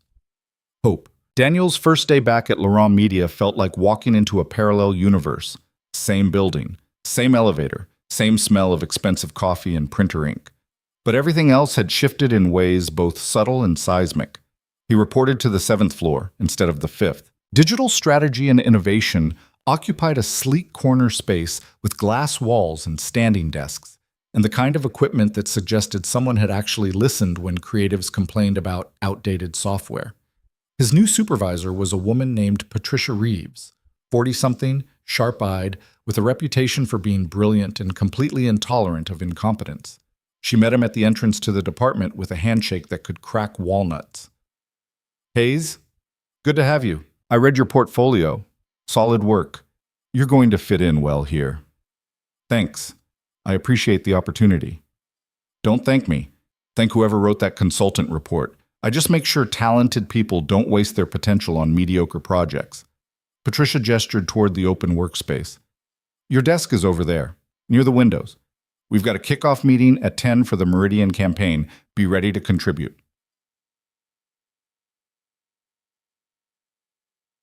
Will do. She walked away before Daniel could ask any of the dozen questions spinning through his mind. He found his desk, which was actually 2 desks bigger than his old one and had a monitor that didn't flicker, and spent the next hour trying to look productive while his mind cataloged every person who walked past. Marcus appeared around 9:30, looking confused. "Hayes, what the hell are you doing up here?" Daniel glanced up from his computer. "Working. What does it look like?" "I heard you got fired." "I did. Then I got rehired. Different department." Marcus's eyebrows shot up. "Are you serious?" "Dead serious." "How does that even happen?" "Consultant review. Recommended restructuring. I applied for the senior strategist position and got it." Daniel kept his voice level, casual, like this was a normal career progression and not the result of his relationship with the CEO imploding his professional life. Marcus studied him for a long moment. Wow. That's actually really great. Congrats." "Thanks." "So what happened with the investigation? The whole inappropriate relationship thing?" Daniel's stomach tightened, but he kept his expression neutral. "Don't know. Wasn't involved in whatever came of it." "Seriously? They suspended you and then just dropped it?" "Guess they figured out it wasn't me." Daniel turned back to his monitor. "Or they found the actual people involved and dealt with it. Either way, not my problem anymore." Marcus looked like he wanted to push further, but Patricia appeared in the doorway and gave him a look that could freeze lava. "Marcus Chen? Unless you transferred to digital strategy overnight, you're in the wrong department. Just saying hi to Hayes. We work together on creative." "Great, now say goodbye. We've got a meeting in 20 minutes and I need my team focused." Marcus shot Daniel a look that clearly said, "We're talking about this later," and disappeared. Patricia waited until he was gone before speaking. "You're going to get questions. People are going to want to know why you left and came back. What you tell them is your business, but my advice, keep it vague. The less information you give, the less ammunition they have." "I appreciate the advice. It's not advice, it's survival." Patricia's expression softened slightly. "Look, I don't know what happened with you in HR, and I don't care. What I care about is whether you can do the job I hired you for. Can you?" "Yes." "Good. Then everything else is noise." She paused. "But for what it's worth, whoever restructured this department and pushed your name forward did you a favor. Don't waste it." Daniel thought about Ava, about the hours she must have spent building this opportunity, creating a space where he could come back without compromising either of them. "I won't." Patricia nodded and walked away. Daniel exhaled slowly, then pulled up the files for the Meridian campaign and got to work. The meeting at 10 was intense in the best possible way. Patricia ran the room like a general directing troops, and the team responded with the kind of sharp, rapid-fire creativity that Daniel had been craving for years. Ideas flew, people disagreed, arguments happened and resolved in real time. Nobody was playing politics or trying to impress anyone. They were just trying to solve problems. Daniel contributed 3 concepts, got pushback on 2 of them, and walked out of the meeting feeling more energized than he had in months. "You did good in there," said a voice behind him. Daniel turned. The guy was maybe 30, Asian, with glasses and a perpetual expression of mild amusement. He stuck out his hand. "Kevin Zhao, senior designer. You're the new strategist, right?" "Daniel Hayes. I know. Patricia mentioned you'd be starting this week. Showed us your portfolio." Kevin grinned. "That campaign you did for the outdoor equipment company? The one with the minimal photography and the tagline about finding your edge. That was clean. Really clean. Thanks. You're gonna like it here. Patricia's tough, but she's fair. And the work is actually interesting, which is more than most people can say about their jobs." Kevin paused. "Also, heads up, there's going to be gossip about why you left creative and came back up here. People are already talking. Let them talk." That's the right attitude. But if anyone gives you grief, tell Patricia. She has a zero-tolerance policy for department drama. Kevin checked his phone. "I've got to run to another meeting, but we should grab coffee sometime, compare notes on campaigns." "Yeah, that'd be good." Kevin headed off, and Daniel made his way back to his desk. He had emails to answer, presentations to review, a whole new job to learn. But for the first time since that night, Ava showed up at his door, He felt like maybe things were moving in the right direction. He didn't see Ava that first week. Didn't expect to. Their departments occupied different floors, different worlds. The only time their paths might cross was in the lobby or the parking garage. And even then, the unspoken agreement was to maintain distance. It was harder than Daniel anticipated. He'd catch glimpses of her sometimes, crossing the lobby with her assistant, head down over her phone, moving too fast for anyone to stop her, or getting into the elevator just as the doors closed, her expression set in that professional mask he'd learned to see through. Each time he felt the pull to say something, do something, acknowledge that they existed in each other's lives. But he didn't, because the whole point of this careful restructuring was to eliminate any appearance of impropriety. And that meant treating Ava Laurent like she was exactly what she appeared to be, the CEO of the company where he worked. Nothing more. At night, though, when Emma was asleep and the world went quiet, his phone would buzz. "How was your first day?" "Good. Intense. Patricia doesn't mess around." "No, she doesn't. That's why I wanted her running the department. She won't tolerate any nonsense from anyone." "Including me?" "Especially you. You need someone who's going to push you, make you better." "Is that what you're doing? Making me better?" A pause. Then, "I'm trying to make sure you have the career you deserve. The rest is up to you." Daniel smiled at his phone. "How was your day?" "Long. Board meeting ran until 7. My mother called 3 times. I'm exhausted. Wish I could help. You are helping. This, talking to you. It's the only part of my day that feels real." "I know what you mean. Do you miss it, being on creative?" Daniel considered that. "No, I miss some of the people. But the work up here is better. More challenging. I think I'm actually going to like it." "Good. That's all I wanted. For you to have something that was yours, not tied to me or us or any of this mess. It's not a mess anymore. It's just complicated." "Same thing." "No. Messes are things you regret. Complications are things you work through." Another pause, longer this time. "I don't deserve you," she finally sent. "Probably not, but you're stuck with me anyway." "Daniel." "Yeah? 6 months feels like forever." "I know, but we can do this. We've already survived worse." "Have we?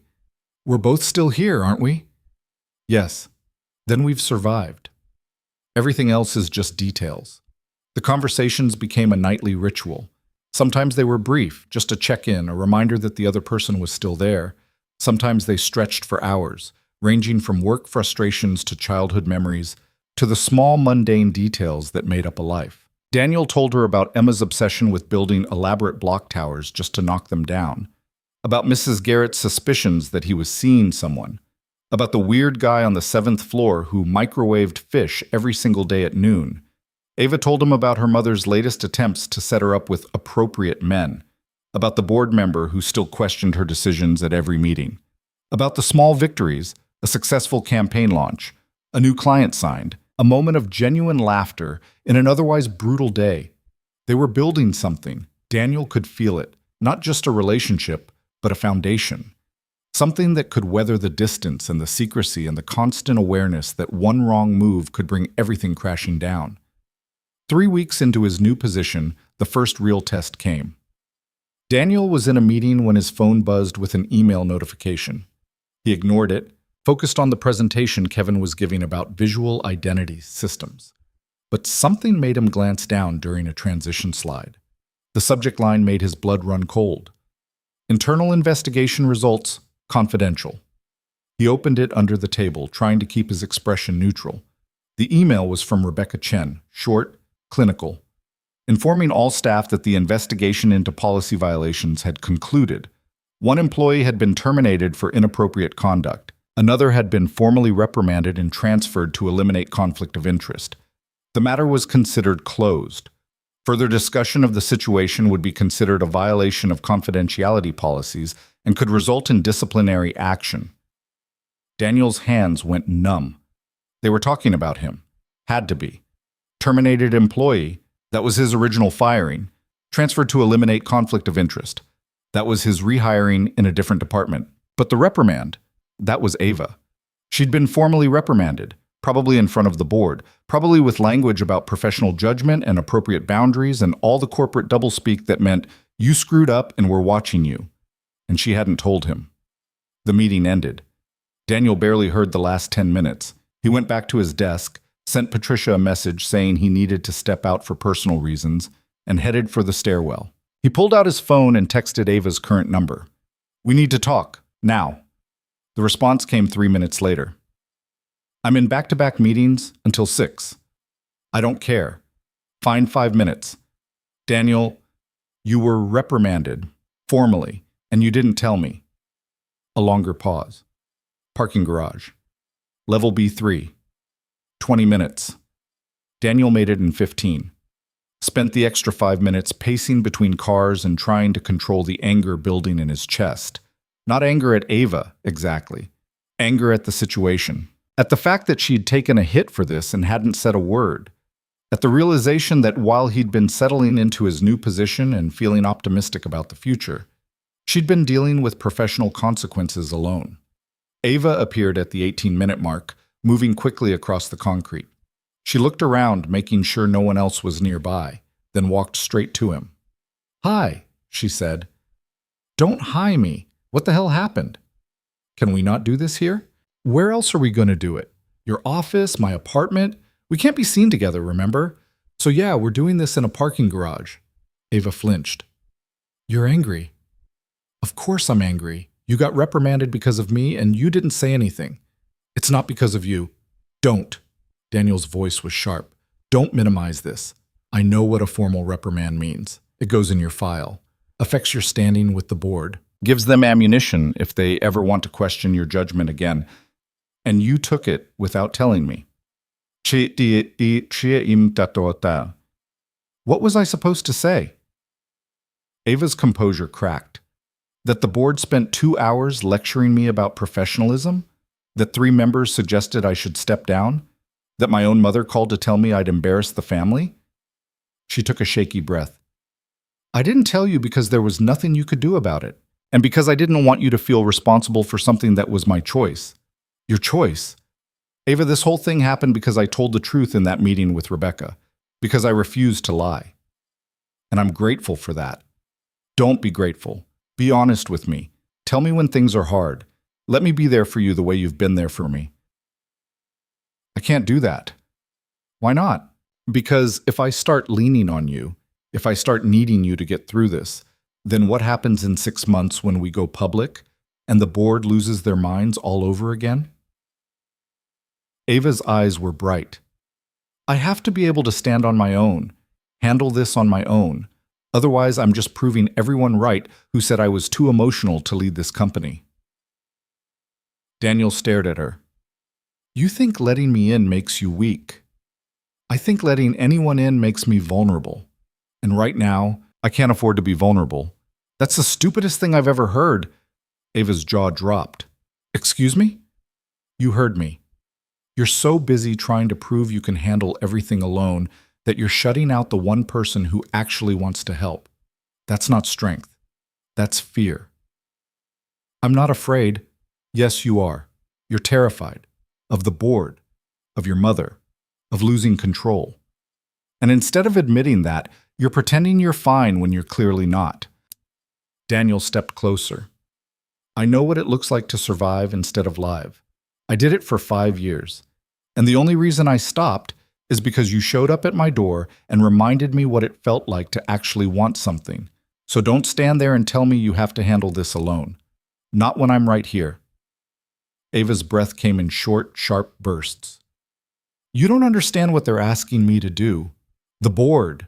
They want me to prove I can separate my personal life from my professional responsibilities. To show that this, us, isn't going to affect my judgment. So prove it. How? By being yourself. By making good decisions. By running this company the way you've always run it. With intelligence and integrity and zero tolerance for incompetence." Daniel took her hand. "And by letting me be part of your life, not your work life, your actual life. The one that exists outside of board meetings and quarterly projections." "I don't know if I can do that." "Then learn. Because I'm not going anywhere, and you're going to have to get used to having someone around who gives a damn about whether you're okay. Ava looked at their joined hands. When she spoke again, her voice was barely audible. The reprimand was brutal. 3 board members wanted me to resign, said I'd compromise my position, that I'd set a dangerous precedent by pursuing a relationship with an employee, even if the relationship itself wasn't technically policy violating. What changed their minds? Numbers. Revenue's up 12% over last quarter. Client retention is the highest it's been in 5 years. Employee satisfaction scores improved in every department except legal. And that's because Patterson's a miserable human being who makes everyone around him miserable. She paused. I reminded them that my personal life has never interfered with my ability to deliver results, and that if they wanted to force me out over a relationship that violated 0 policies and hurt 0 people, they'd better be prepared to explain that to shareholders. What did they say? They backed down, issued the reprimand to save face. But they're watching me now, everything I do, every decision I make, looking for evidence that I'm distracted or compromised or not fit to lead. Then prove them wrong. I'm trying. I know you are. Daniel squeezed her hand. But you don't have to try alone, that's what I'm saying. Let me in. Let me help carry some of this. Ava closed her eyes. I don't know how. Start small. Tell me when you have a bad day. When the board gives you hell. When your mother calls and makes you want to throw your phone off a building. Just talk to me, that's all I'm asking. That's not small. Maybe not, but it's necessary. She opened her eyes and looked at him. Really looked at him, like she was trying to decide whether to take the risk. Okay, she said finally. Yeah? Yeah, I'll try. I can't promise I'll be good at it, but I'll try. Daniel pulled her into his arms, not caring if someone saw them. Ava resisted for half a second, then melted against him, her face buried in his shoulder. They stood like that for a long moment, surrounded by concrete and fluorescent lights, and the distant sound of cars starting. It wasn't romantic. Wasn't the kind of moment anyone would write stories about. But it was real. And right then, that was enough. I should get back, Ava said eventually, though she didn't move. I know. If someone sees us, I know that too. She pulled back reluctantly. Tonight. Can I come over? After Emma's asleep? Always. I'll text you when I'm on my way. I'll be waiting. Ava kissed him, quick and fierce, then disappeared back into the stairwell. Daniel waited 5 minutes before following, giving them enough distance that no one would connect their presence in the parking garage.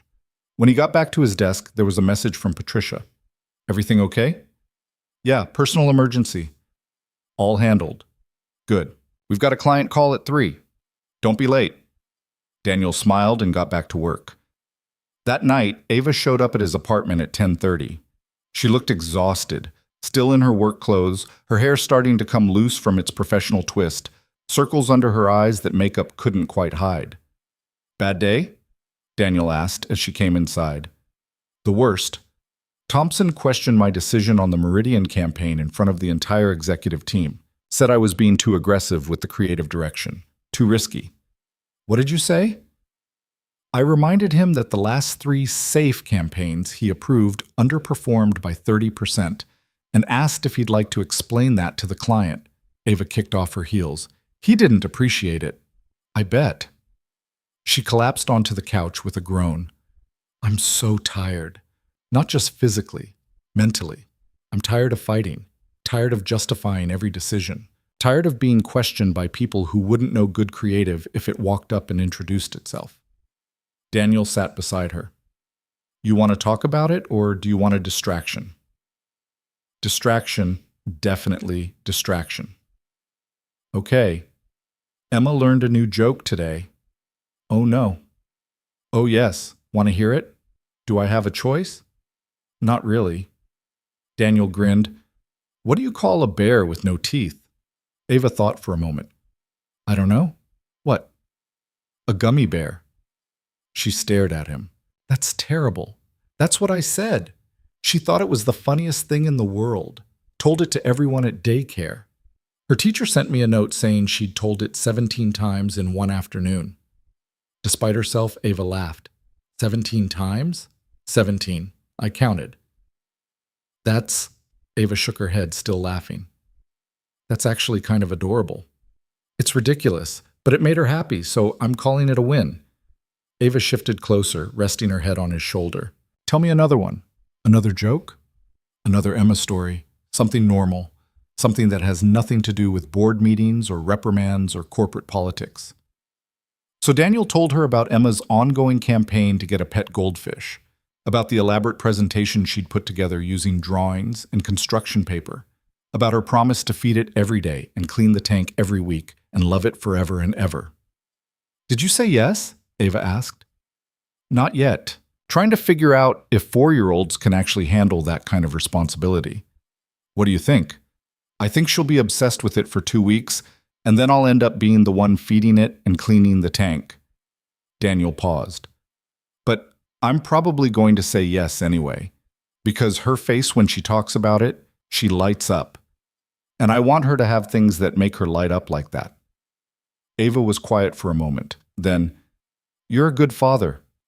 I'm trying. No, you are. Emma's lucky to have you. I'm lucky to have her. She's the only reason I didn't completely fall apart after Caroline died. Gave me something to focus on besides grief. Do you still think about her, Caroline? It was the first time Ava had asked directly. Daniel considered how to answer. Yeah, he said finally. Not the way I used to. Not with that raw, immediate pain, but she's still there, still part of my story. Emma asks about her sometimes, wants to know what she was like. And I tell her, your mom was brave and funny, and she loved you before you were even born. He paused, but it doesn't hurt the way it used to. And I think that's okay. I think she'd want me to move forward. You think she'd approve? Of this? Of us? Daniel thought about Caroline, about her endless optimism, her belief that life was meant to be lived fully, her insistence that happiness was worth fighting for. Yeah, he said. I think she would. She'd probably tell me I was being too cautious, that I should stop overthinking and just go for it. Sounds like a smart woman. She was. Daniel kissed the top of Ava's head. But so are you. And right now, you're the person I'm choosing. Not because Caroline's gone, but because you're here. Because you showed up at my door and trusted me with parts of yourself you don't show anyone else. Because you make me want things I thought I'd given up on. Ava tilted her head up to look at him. What kind of things? A future, a partnership, someone to come home to who actually sees me. He traced his thumb along her jaw. You. She kissed him then, slow and deep and full of promise. And for a while they stopped talking about board meetings and reprimands and all the complications that came with loving someone in impossible circumstances. They just existed together. Two people choosing each other despite every logical reason not to. Building something fragile and fierce in the spaces between work and responsibility and fear. When Ava left just before midnight, Daniel stood at his door and watched her walk down the hallway. She turned back once, smiled, then disappeared into the stairwell. And Daniel realized that somewhere in the chaos of the past 2 months, hope had transformed into something more concrete, something that felt less like survival and more like actual living. He went to bed that night thinking about the future, about what 6 months might look like, about going public with their relationship and facing whatever consequences came. For the first time in years, the future didn't feel like something to endure. It felt like something to build toward, together. The 6 months didn't pass smoothly. Daniel had imagined a clean countdown, mark the days, keep their heads down, wait for the arbitrary deadline that would make everything magically acceptable. Reality turned out to be messier. There were bad weeks where the board scrutinized Ava's every decision, and she came to his apartment wound so tight he could barely get her to eat. There were moments when Emma asked questions Daniel didn't know how to answer. Why couldn't his friend come over during the day? Why did she always leave before morning? Why did Daddy look sad sometimes when his phone didn't buzz? There were also good weeks, great weeks even. Weeks where Daniel's campaigns won client approval on the first pitch, and Patricia gave him that rare nod that meant he'd exceeded expectations. Weeks where Ava showed up at his door with takeout and a real smile, the kind that reached her eyes and made her look 10 years younger. Weeks where everything felt possible instead of precarious. By month 4, They'd settled into a rhythm that almost felt sustainable. Ava came over twice a week, always late, always careful. They texted constantly, nothing incriminating, just the small observations that made up a life shared in pieces. Daniel learned her moods through word choice and punctuation. Ava learned his through response time and emoji selection. It was intimate in ways that had nothing to do with proximity. At work, they were strangers. Daniel had perfected the art of walking past her in the lobby without reaction. Ava had mastered the CEO nod, that brief acknowledgement of an employee's existence that meant nothing and everything simultaneously. Once, they ended up in the same elevator, and Daniel spent 7 floors studying the floor numbers while his heart hammered so hard he was sure everyone could hear it. "Hold the door," someone called just as it started to close. Marcus squeezed in, slightly breathless. He glanced around, did a double take when he saw Ava, then plastered on his most professional expression. "Ms. Laurent, good morning." "Good morning," Ava said, her voice perfectly neutral.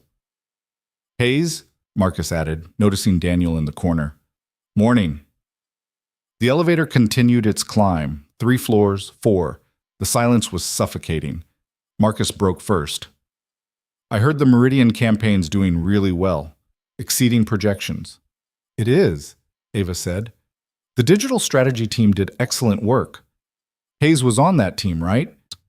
"I believe so." Daniel wanted to disappear into the elevator wall. Instead, he said, "Part of a larger group effort." "Still, good work." Marcus glanced between them, and Daniel could see the wheels turning. The timeline, the investigation, the restructuring. Marcus wasn't stupid. The elevator dinged at 7. Daniel got off without looking back. That night, Ava texted, "That was close, too close. Marcus is going to figure it out. Maybe.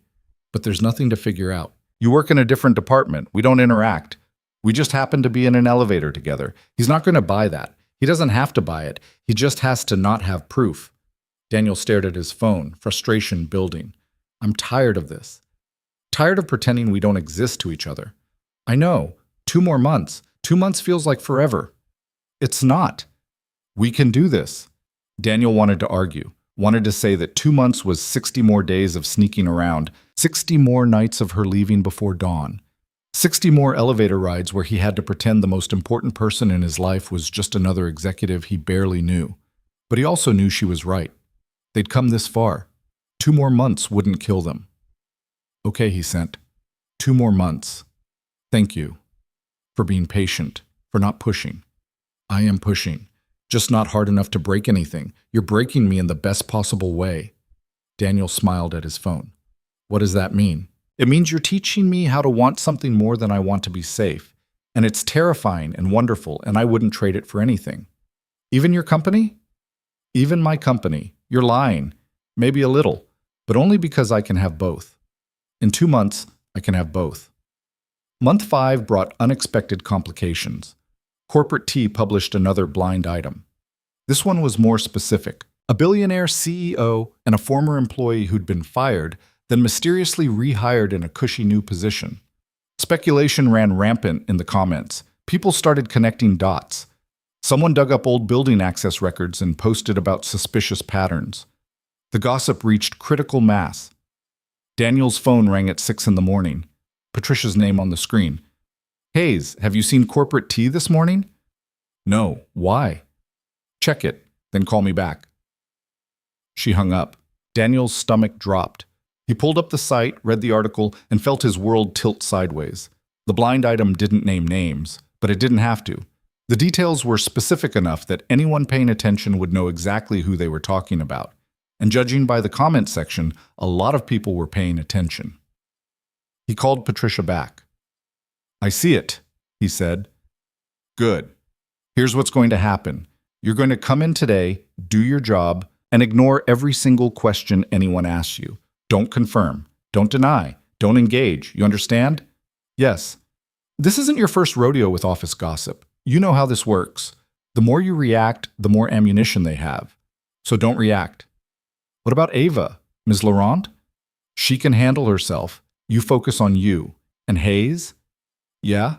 If this is real, If there's actually something going on, you need to be smarter about it. Because right now, you're both leaving breadcrumbs everywhere, and people are starting to follow the trail. Daniel's chest tightened. Noted. Good. See you at 9. She hung up. Daniel sat on his couch, phone in hand, trying to figure out what to do next. Call Ava? Text her? Pretend he hadn't seen the article and wait for her to reach out first? His phone buzzed. I know. We'll figure this out. How? I don't know yet. But we will. Maybe we should stop. Take a break until this dies down. The response came fast. No. Ava. I said no. I'm not stopping. I'm not taking a break. I'm not letting a gossip site dictate my life. It's not just the site. It's the pattern. Patricia's right. We're leaving breadcrumbs. People are noticing, so we'll be more careful. We've been trying to be careful. Clearly, it's not working. A long pause. Then, are you saying you want out? Daniel stared at the message. Did he want out? Part of him did. The part that was tired of hiding, tired of looking over his shoulder, tired of the constant low-level anxiety that came with knowing one wrong move could destroy everything they'd built. But the larger part, the part that woke up every morning thinking about her and went to bed every night wishing she could stay, that part wasn't going anywhere. No, he typed. I'm saying I want this to be over. The hiding. The pretending. I want to be able to take you to dinner without worrying about who sees us. I want Emma to know who you are. I want to stop living in two separate worlds. 1 more month. It's not going to be enough. You know that, right? 1 more month and the gossip will still be there. The board will still be watching you. Your mother will still be calling. Nothing's going to magically fix itself just because we hit some arbitrary deadline. Then what do you suggest? Daniel took a breath. Made a decision he probably should have made weeks ago. We go public now. Today. Before someone else does it for us. The 3 dots appeared and disappeared several times. That's insane, she finally sent. Maybe, but it's also honest, and I'm tired of not being honest. The board will lose their minds. Let them. You've been running this company for 6 years. Your numbers are solid. Your decisions have been good. They don't have grounds to force you out over a relationship that doesn't violate any policies. You don't know that. Neither do you. But I know that if we keep hiding, we're giving them power. We're admitting that we did something wrong, and we didn't. Another long pause. I need to think about this. Okay. But think fast. Because that article isn't going away, and the longer we wait, the worse it gets. I know. Ava? Yeah? Whatever you decide, I'm with you. All the way. Even if it costs you everything, it won't. And even if it did, yes. Even then. The response took 5 minutes. Okay, let's do it. But not today. Give me 3 days to talk to the board, to prepare them. Then we'll make a statement. 3 days. 3 days. And Daniel? Yeah? I love you. I should have said it before. Should have said it weeks ago. But I'm saying it now. I love you. Daniel stared at his phone, emotion welling up in his chest so strong it almost hurt. I love you too. Have since the night you showed up at my door looking like your world was falling apart. It was falling apart. Then you caught it. We caught it. Together. Yes, together. The 3 days that followed were the longest of Daniel's life. Ava went dark. No texts, no calls, nothing. Daniel understood why. She was dealing with the board, with legal, with PR. She was building a strategy, crafting a narrative, doing all the things a CEO had to do when preparing to drop a bomb on her company. But the silence still gnawed at him. At work, the gossip intensified. People whispered in break rooms. Emails circulated. Someone printed out the corporate tea article and left it on the communal printer. Marcus cornered Daniel in the hallway. Is it true? He asked without preamble. Is what true? Don't play dumb. The article. You and Laurent. Is it real? Daniel considered lying, considered deflecting, then remembered what he'd told Ava about being honest. Yeah, he said. It's real. Marcus's eyes went wide. Are you serious? Dead serious. How long? Few months. And you didn't think to mention it? Would you have, if you were dating the CEO and everyone was watching your every move? Daniel shook his head. I didn't tell anyone because there was nothing to tell. Not until now. What's happening now? We're going public, making a statement, probably later this week. Marcus let out a low whistle. Wow, that's brave. Or stupid. Maybe both. Probably both. For what it's worth? Marcus clapped him on the shoulder. Good for you. Seriously. Everyone knows Laurent's brilliant. If you manage to get her to give you the time of day, you must be doing something right. Or she's terrible at making decisions. Nah, she didn't build $1 billion company by making bad calls. Marcus grinned. But man, this is going to be the gossip story of the year. You know that, right? Unfortunately. Well, at least you'll be interesting for once. You've been boring as hell since you moved to digital strategy. Daniel laughed despite himself. Thanks, I think. Anytime. Now go do whatever it is you do that makes Patricia not fire people. I've got a meeting. Marcus walked away, leaving Daniel standing in the hallway feeling slightly less alone. Day 3 came. Daniel was in a presentation meeting when his phone buzzed with a calendar notification. Company-wide meeting. 4 o'clock. Mandatory attendance. Subject line. Important announcement. His stomach flipped. Kevin leaned over. You know what this is about? No idea, Daniel lied. Probably another restructuring, or they're selling off a division, or firing Thompson. That would be amazing. Probably not Thompson. A guy can dream. 4 o'clock arrived faster than Daniel wanted. He filed into the main conference space with everyone else, found a spot near the back, and tried to control his breathing. Ava stood at the front of the room, composed and professional. She waited until everyone settled, then began. Thank you all for coming. I know mandatory meetings are never anyone's favorite, but this one is necessary. She paused. Over the past several months, there's been speculation about my personal life. Some of it accurate, some of it exaggerated, all of it distracting. So I'm going to address it directly. The room went completely silent. I'm in a relationship with Daniel Hayes, senior creative strategist in our digital strategy division. The relationship began several months ago, before his transfer to that division. At the time, it created a conflict of interest that violated company policy.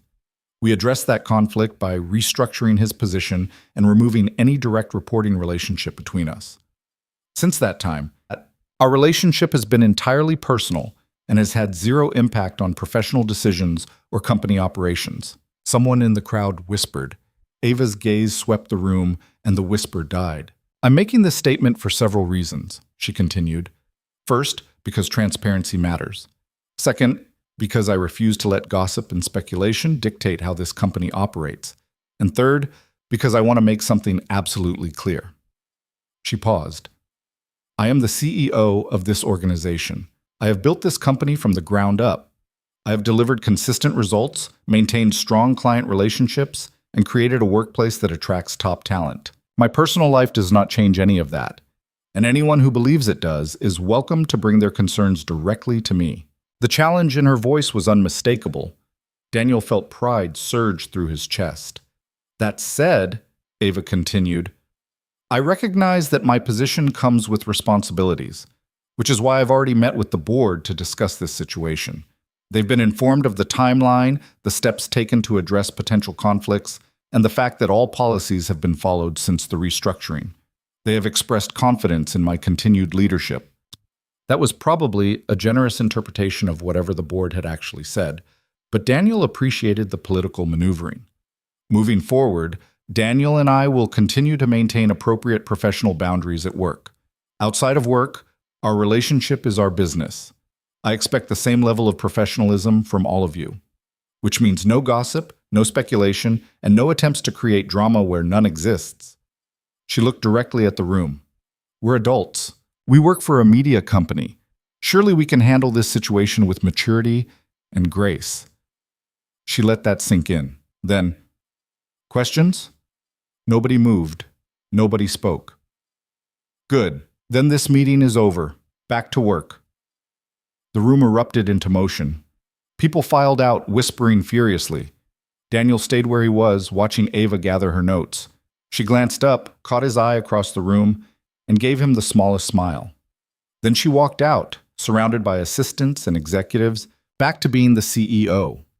Daniel left a few minutes later, fielding looks and whispers the whole way back to his desk. Patricia was waiting for him. "Well," she said, "that was something." "Yeah. You doing okay?" "Ask me in an hour." "Fair enough." Patricia studied him. For what it's worth, I think she handled that well. Direct. No apologies. Made it clear she wasn't asking permission. "That's Ava." "Ava, huh?" "First name basis." Daniel smiled. "Yeah, first name basis." "Good. About time." Patricia turned to go, then stopped.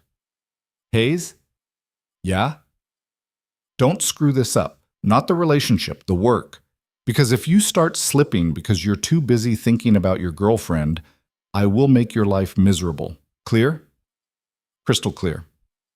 "Excellent. Now get back to that presentation. The client call is tomorrow and you're still 3 slides short." She walked away. Daniel sat at his desk, pulled up the presentation and tried to focus. It was difficult. His phone kept buzzing with messages from people he hadn't talked to in months, all suddenly very interested in his love life. The message he actually cared about came at 6:30. "Can I come over tonight?" "Always. I'll bring dinner. Ty okay?" "Perfect. See you at 8. Ava arrived at 8:15, arms full of takeout bags and looking more relaxed than she had in weeks. Daniel took the bags, set them on the counter, and pulled her into his arms. "That was the gutsiest thing I've ever seen," he said. "That was me being tired of hiding." Ava pulled back to look at him. "How bad was it after I left?" "Lots of whispers, lots of looks. Marcus congratulated me. Patricia threatened to make my life miserable if I let the relationship affect my work." "Sounds about right." Ava kicked off her shoes. "The board meeting was worse, 3 hours of them lecturing me about optics and responsibility. But they can't actually do anything. The numbers are too good. And the lawyer I brought confirmed that we've violated 0 policies since the restructuring." "How did your mother take it?" Ava's expression darkened. "About as well as you'd expect. Lots of talk about family reputation and appropriate choices. I told her my personal life wasn't up for debate and hung up. She hasn't called back." "She will." "I know, but for now, I'm enjoying the silence." Ava moved to the couch and collapsed onto it. "Is Emma asleep?" "Yeah. She crashed around 7. Full day at daycare. Would it be weird if I stayed tonight? Actually stayed. I'm so tired of leaving before morning, of never getting to wake up next to you." Daniel sat beside her. "What about the optics? The board?" "The board can think what they want. We've been public for 6 hours. I'm not going to spend the rest of my life worrying about whether someone might see my car here overnight." She looked at him. "Unless you don't want me to stay." "I want you to stay. I've wanted you to stay every single night since this started." "Then I'm staying." They ate Thai food straight from the containers, sitting on the couch and trading bites of pad Thai and green curry. Ava told him about the board meeting in detail. Who'd been supportive, who'd been skeptical, who'd tried to use this as ammunition for other political battles. Daniel told her about the whispers at work, about Marcus's reaction, about the way people looked at him differently now. "Do you regret it?" Ava asked. "Going public? The timing?" "No. Do you?" "No. I'm just relieved. I didn't realize how exhausting the hiding was until we stopped doing it." She paused. "Although I'm pretty sure corporate T is going to have a field day with this." "Let them. At least now they'll have actual facts instead of speculation." "True." Ava set down her container. "Can I ask you something?" "Anything." "What do we do now? Now that everyone knows, now that we don't have to hide anymore, what comes next?" Daniel considered that. "I think we just live. Take things as they come. Figure it out day by day." "That's not very strategic." "Good. You're strategic enough for both of us. I'll be the one who reminds you that not everything needs a 5-year plan." Ava smiled. "That sounds exhausting." "That sounds like balance."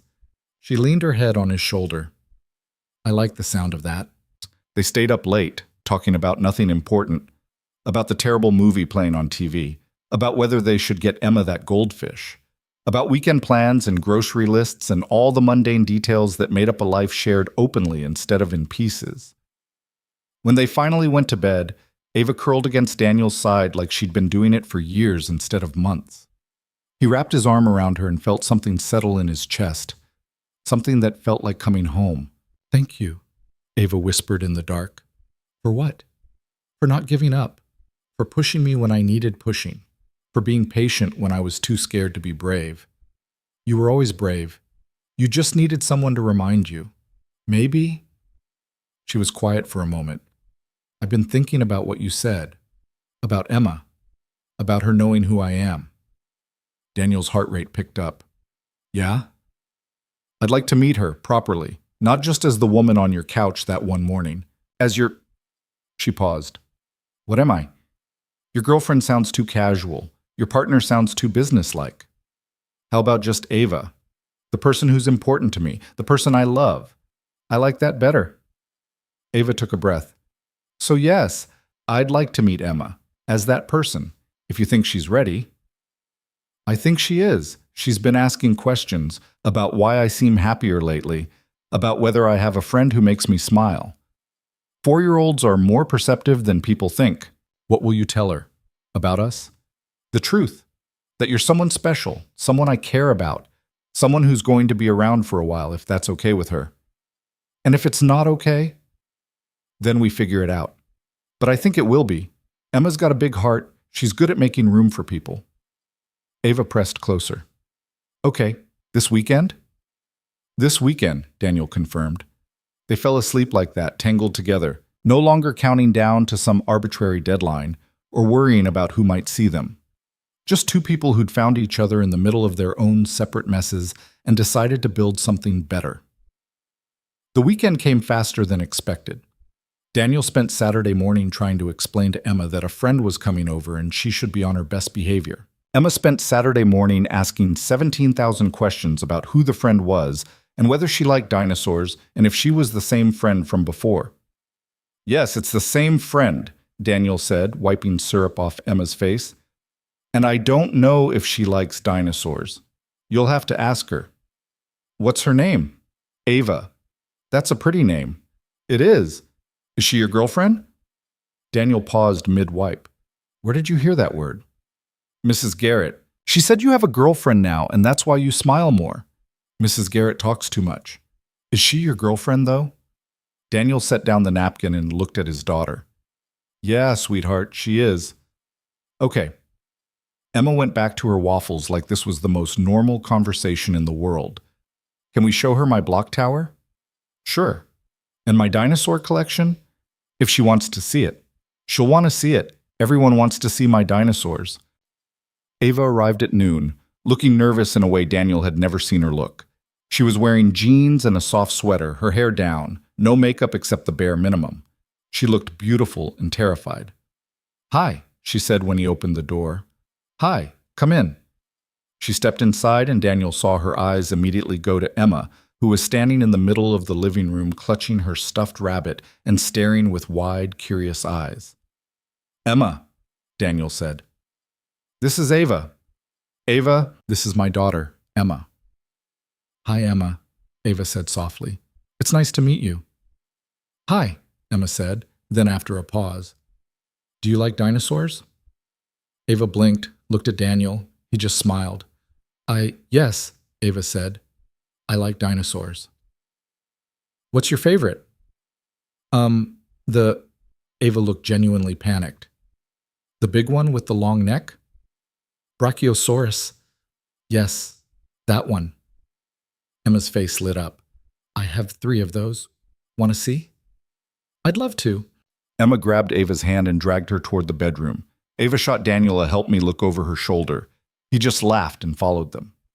For the next hour, Emma showed Ava every dinosaur in her collection, explained their names, their diets, their periods, demonstrated her block building technique, made Ava participate in an elaborate game involving dinosaurs, a castle made of cushions, and a plot line that made no sense whatsoever but was apparently very important. Ava took it all in stride, asked questions, made appropriate impressed noises, sat on the floor and let Emma arrange dinosaurs around her like she was part of the landscape.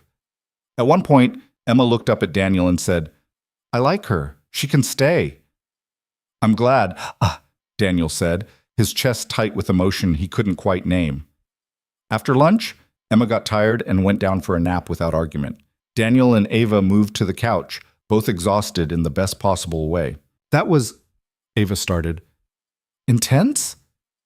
I was going to say wonderful, but yes, also intense. She leaned against him. She's amazing, Daniel. Smart and funny and so full of energy. You've done such a good job with her. We're figuring it out as we go. Aren't we all? Ava was quiet for a moment. Do you think she really likes me, or was she just being polite? Emma doesn't do polite. If she didn't like you, she'd find an excuse to hide in her room until you left. Trust me, I've seen it happen. Good. Because Ava stopped. I want this to work. Not just us. The whole thing. You and me and Emma. I want to be part of this. You already are. I mean really part of it. Not just someone who visits on weekends. Someone who's here, present, part of the daily routine. Daniel turned to look at her. Are you saying what I think you're saying? I don't know. What do you think I'm saying? That you want this to be permanent. That you're thinking long term. Ava met his eyes. Yes, that's what I'm saying. Is that crazy? We've only been together a few months. Most people would say it's too soon to be thinking about... She gestured vaguely. Whatever this is. Most people didn't have to fight this hard for it. Most people didn't have to restructure a company and face down a board just to be together. Daniel took her hand. I don't think it's too soon. I think when you know, you know. And you know? Yeah, I know. Ava kissed him, soft and certain. I know too. They spent the rest of the afternoon together, the three of them, building block towers and reading stories and making dinner that Emma insisted on helping with, which resulted in more mess than food, but nobody cared. Ava fit into their life like she'd always been there, filling spaces Daniel hadn't realized were empty. After Emma went to bed, they sat on the couch again, Ava's head on Daniel's shoulder, both of them too tired to move. I should probably go, Ava said without moving, or you could stay. 2 nights in a row? People will talk. Let them. We're past caring what people think, remember? Right, we are. She shifted to look at him. This is going to be our life now, isn't it? This normalcy. Dinner and bedtime stories and block towers. Is that okay? It's better than okay.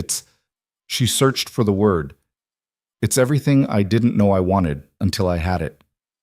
Daniel understood exactly what she meant. For years, he'd been focused on survival, on getting through each day without falling apart, on being enough for Emma when he felt like he was barely enough for himself. He'd stopped thinking about what came after survival, what life looked like when you weren't just enduring it, but actually living it. And then Ava had shown up at his door in the middle of the night, looking for something she couldn't name. And somehow, in the mess of that moment, they'd found each other. Found a way forward that neither of them had been looking for, but both of them needed. Stay, he said again. Not just tonight, stay. You mean? I mean move in, officially. Bring your stuff, take up space in the closet, argue with me about coffee brands, all of it. Ava stared at him. That's Daniel, are you sure? That's a huge step. I'm sure, but only if you are. No pressure. We can take it slow if you want. He paused.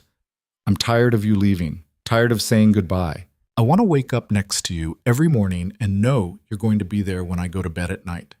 I want all of it. The boring parts and the hard parts and the parts where we drive each other crazy. All of it. Tears welled in Ava's eyes. Yes. Yeah? Yes, I want that too. All of it. She laughed through the tears. My mother is going to lose her mind. Your mother's been losing her mind since this started. Might as well give her a real reason. True. Ava kissed him again. When? Whenever you're ready. Tomorrow, next week, next month. I'm not going anywhere. Neither am I.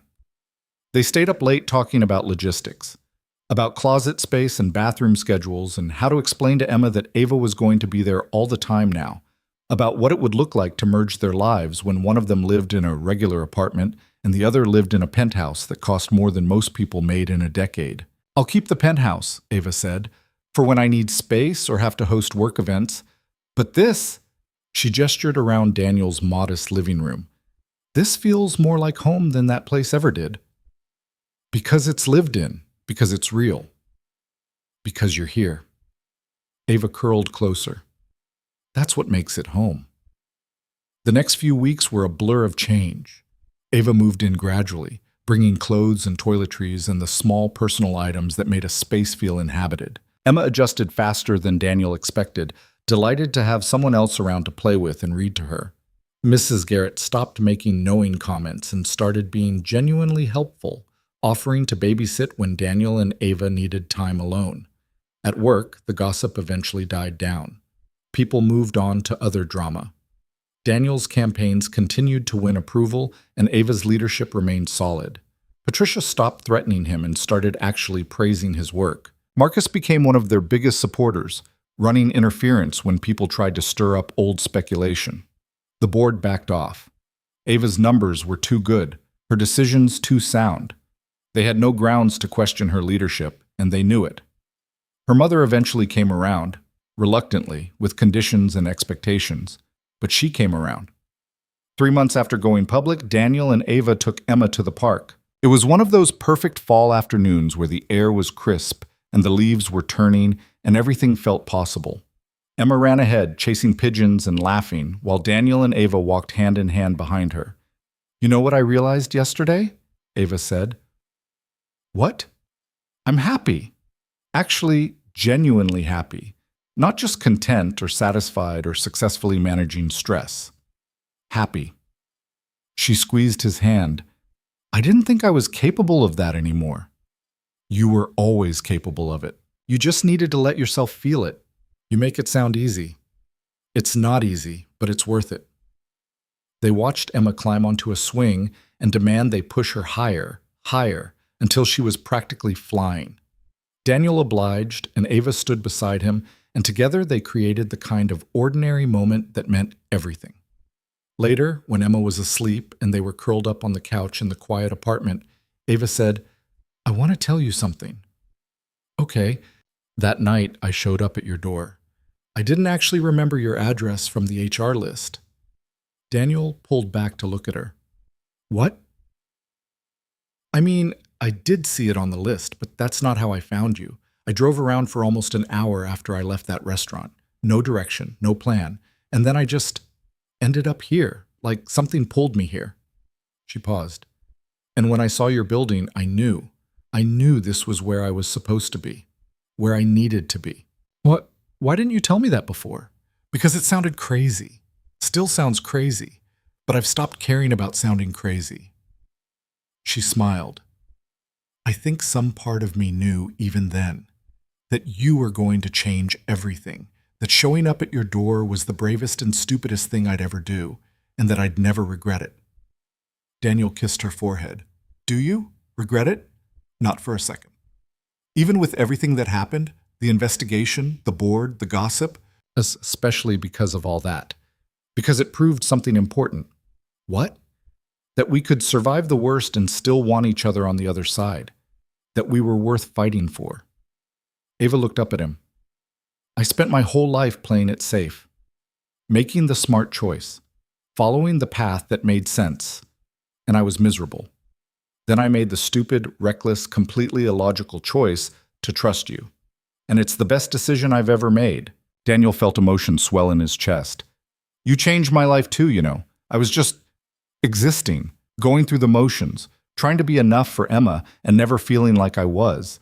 And then you showed up and reminded me that I was allowed to want things, allowed to be more than just a dad and an employee, allowed to actually live instead of just survive.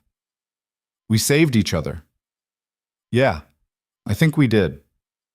They sat in comfortable silence for a while, both lost in their own thoughts. Outside, the city hummed its endless song. Inside, the apartment felt warm and full and exactly right. "Daniel?" Ava said eventually. "Yeah?" "When Emma asked if you were going to get married again, what did you say?" His heart kicked up. "I said maybe, someday, if I found the right person." "Have you found the right person?" Daniel looked at her, at the woman who'd shown up at his door in the middle of the night looking for something neither of them could name, the woman who'd faced down her board and restructured her company just so they could be together, the woman who sat on the floor playing dinosaurs with his daughter like it was the most important thing in the world, the woman who made him believe that life after loss didn't have to be just about surviving. "Yeah," he said. "I have." Ava smiled. "Good, because I have too." "You thinking about proposing?" "I'm thinking about it being a mutual decision, when we're both ready, when it feels right." She paused. "But yes, eventually. I want all of it with you, the marriage and the partnership and the boring Tuesday nights and the hard conversations. All of it." "That sounds perfect. It sounds terrifying." "That too. But the best things usually are." Ava laughed and settled back against his chest. "How did you get so wise?" "Years of screwing up and figuring out how to do better." "Well, keep doing that. I like who you're becoming. I like who I'm becoming too. With you." They stayed like that until they both started falling asleep on the couch. Then Ava pulled Daniel to his feet and led him to the bedroom. Their bedroom now, not just his. They got ready for bed in comfortable silence, the kind that came from knowing someone well enough that words weren't always necessary. As Daniel was drifting off, Ava whispered, "Thank you." "For what?" "For answering the door that night, for not sending me away, for giving me a chance when you had every reason not to. I'll always answer the door for you. I know, that's what makes you different from everyone else I've ever known. You show up, you stay, you don't run when things get hard." "Neither do you, not anymore." "No," Ava agreed, "not anymore." They fell asleep tangled together, no longer counting down to arbitrary deadlines or worrying about who might see them or hiding from the complications that came with loving someone when the world said you shouldn't. They were just two people who'd found each other in the wreckage of their own fears and built something better than either of them had imagined possible. And in the morning, when Daniel woke up to Ava's hair tickling his nose and Emma's footsteps padding down the hallway, he realized that this was what he'd been missing for 5 years. Not just love or partnership or someone to share the burden, but the simple, profound knowledge that he wasn't alone anymore, that he'd never have to be alone again. Emma knocked on the door, then pushed it open. "Daddy, Ava, can we have pancakes?" "Sure, sweetheart," Daniel said, his voice rough with sleep. "I'll help," Ava offered, already sitting up. "You don't know how to make pancakes." "Then you'll teach me. That's how this works, right? We figure it out together?" Daniel smiled. "Yeah, that's exactly how it works." They got up and made pancakes, badly, with too much mess and not enough coordination, but with laughter and warmth and the knowledge that they had time to get better at it. Emma supervised from a chair, offering commentary and suggestions. The kitchen filled with smoke and flour and the smell of slightly burnt batter. It was chaotic and imperfect and exactly right. Because sometimes the best things in life aren't the ones you plan for. Sometimes they're the ones that show up at your door in the middle of the night, terrified and desperate, and looking for a place to belong. Sometimes they're the choices you make when logic says to play it safe, but your heart says to take the risk. Sometimes they're the simple realization that survival isn't enough, that you deserve more than just getting through each day. That love, messy, complicated, inconvenient love, is worth fighting for even when the fight costs you everything. Daniel had learned that lesson the hard way. So had Ava. But they'd learned it together, and that made all the difference. As they sat down to eat breakfast, Emma chattering about dinosaurs, Ava making notes about work on a napkin, Daniel trying to salvage the pancakes, he looked around his small apartment and felt something he hadn't felt in years. Contentment. Not the kind that came from resignation or lowered expectations. The kind that came from building a life worth living. From choosing love over fear. From showing up every day and doing the work of being human with someone who saw all your flaws and loved you anyway. It wasn't perfect. Nothing ever was. There would still be hard days and tough conversations and moments when the complications threatened to overwhelm them. But they'd face those moments together. And that was enough. More than enough. It was everything.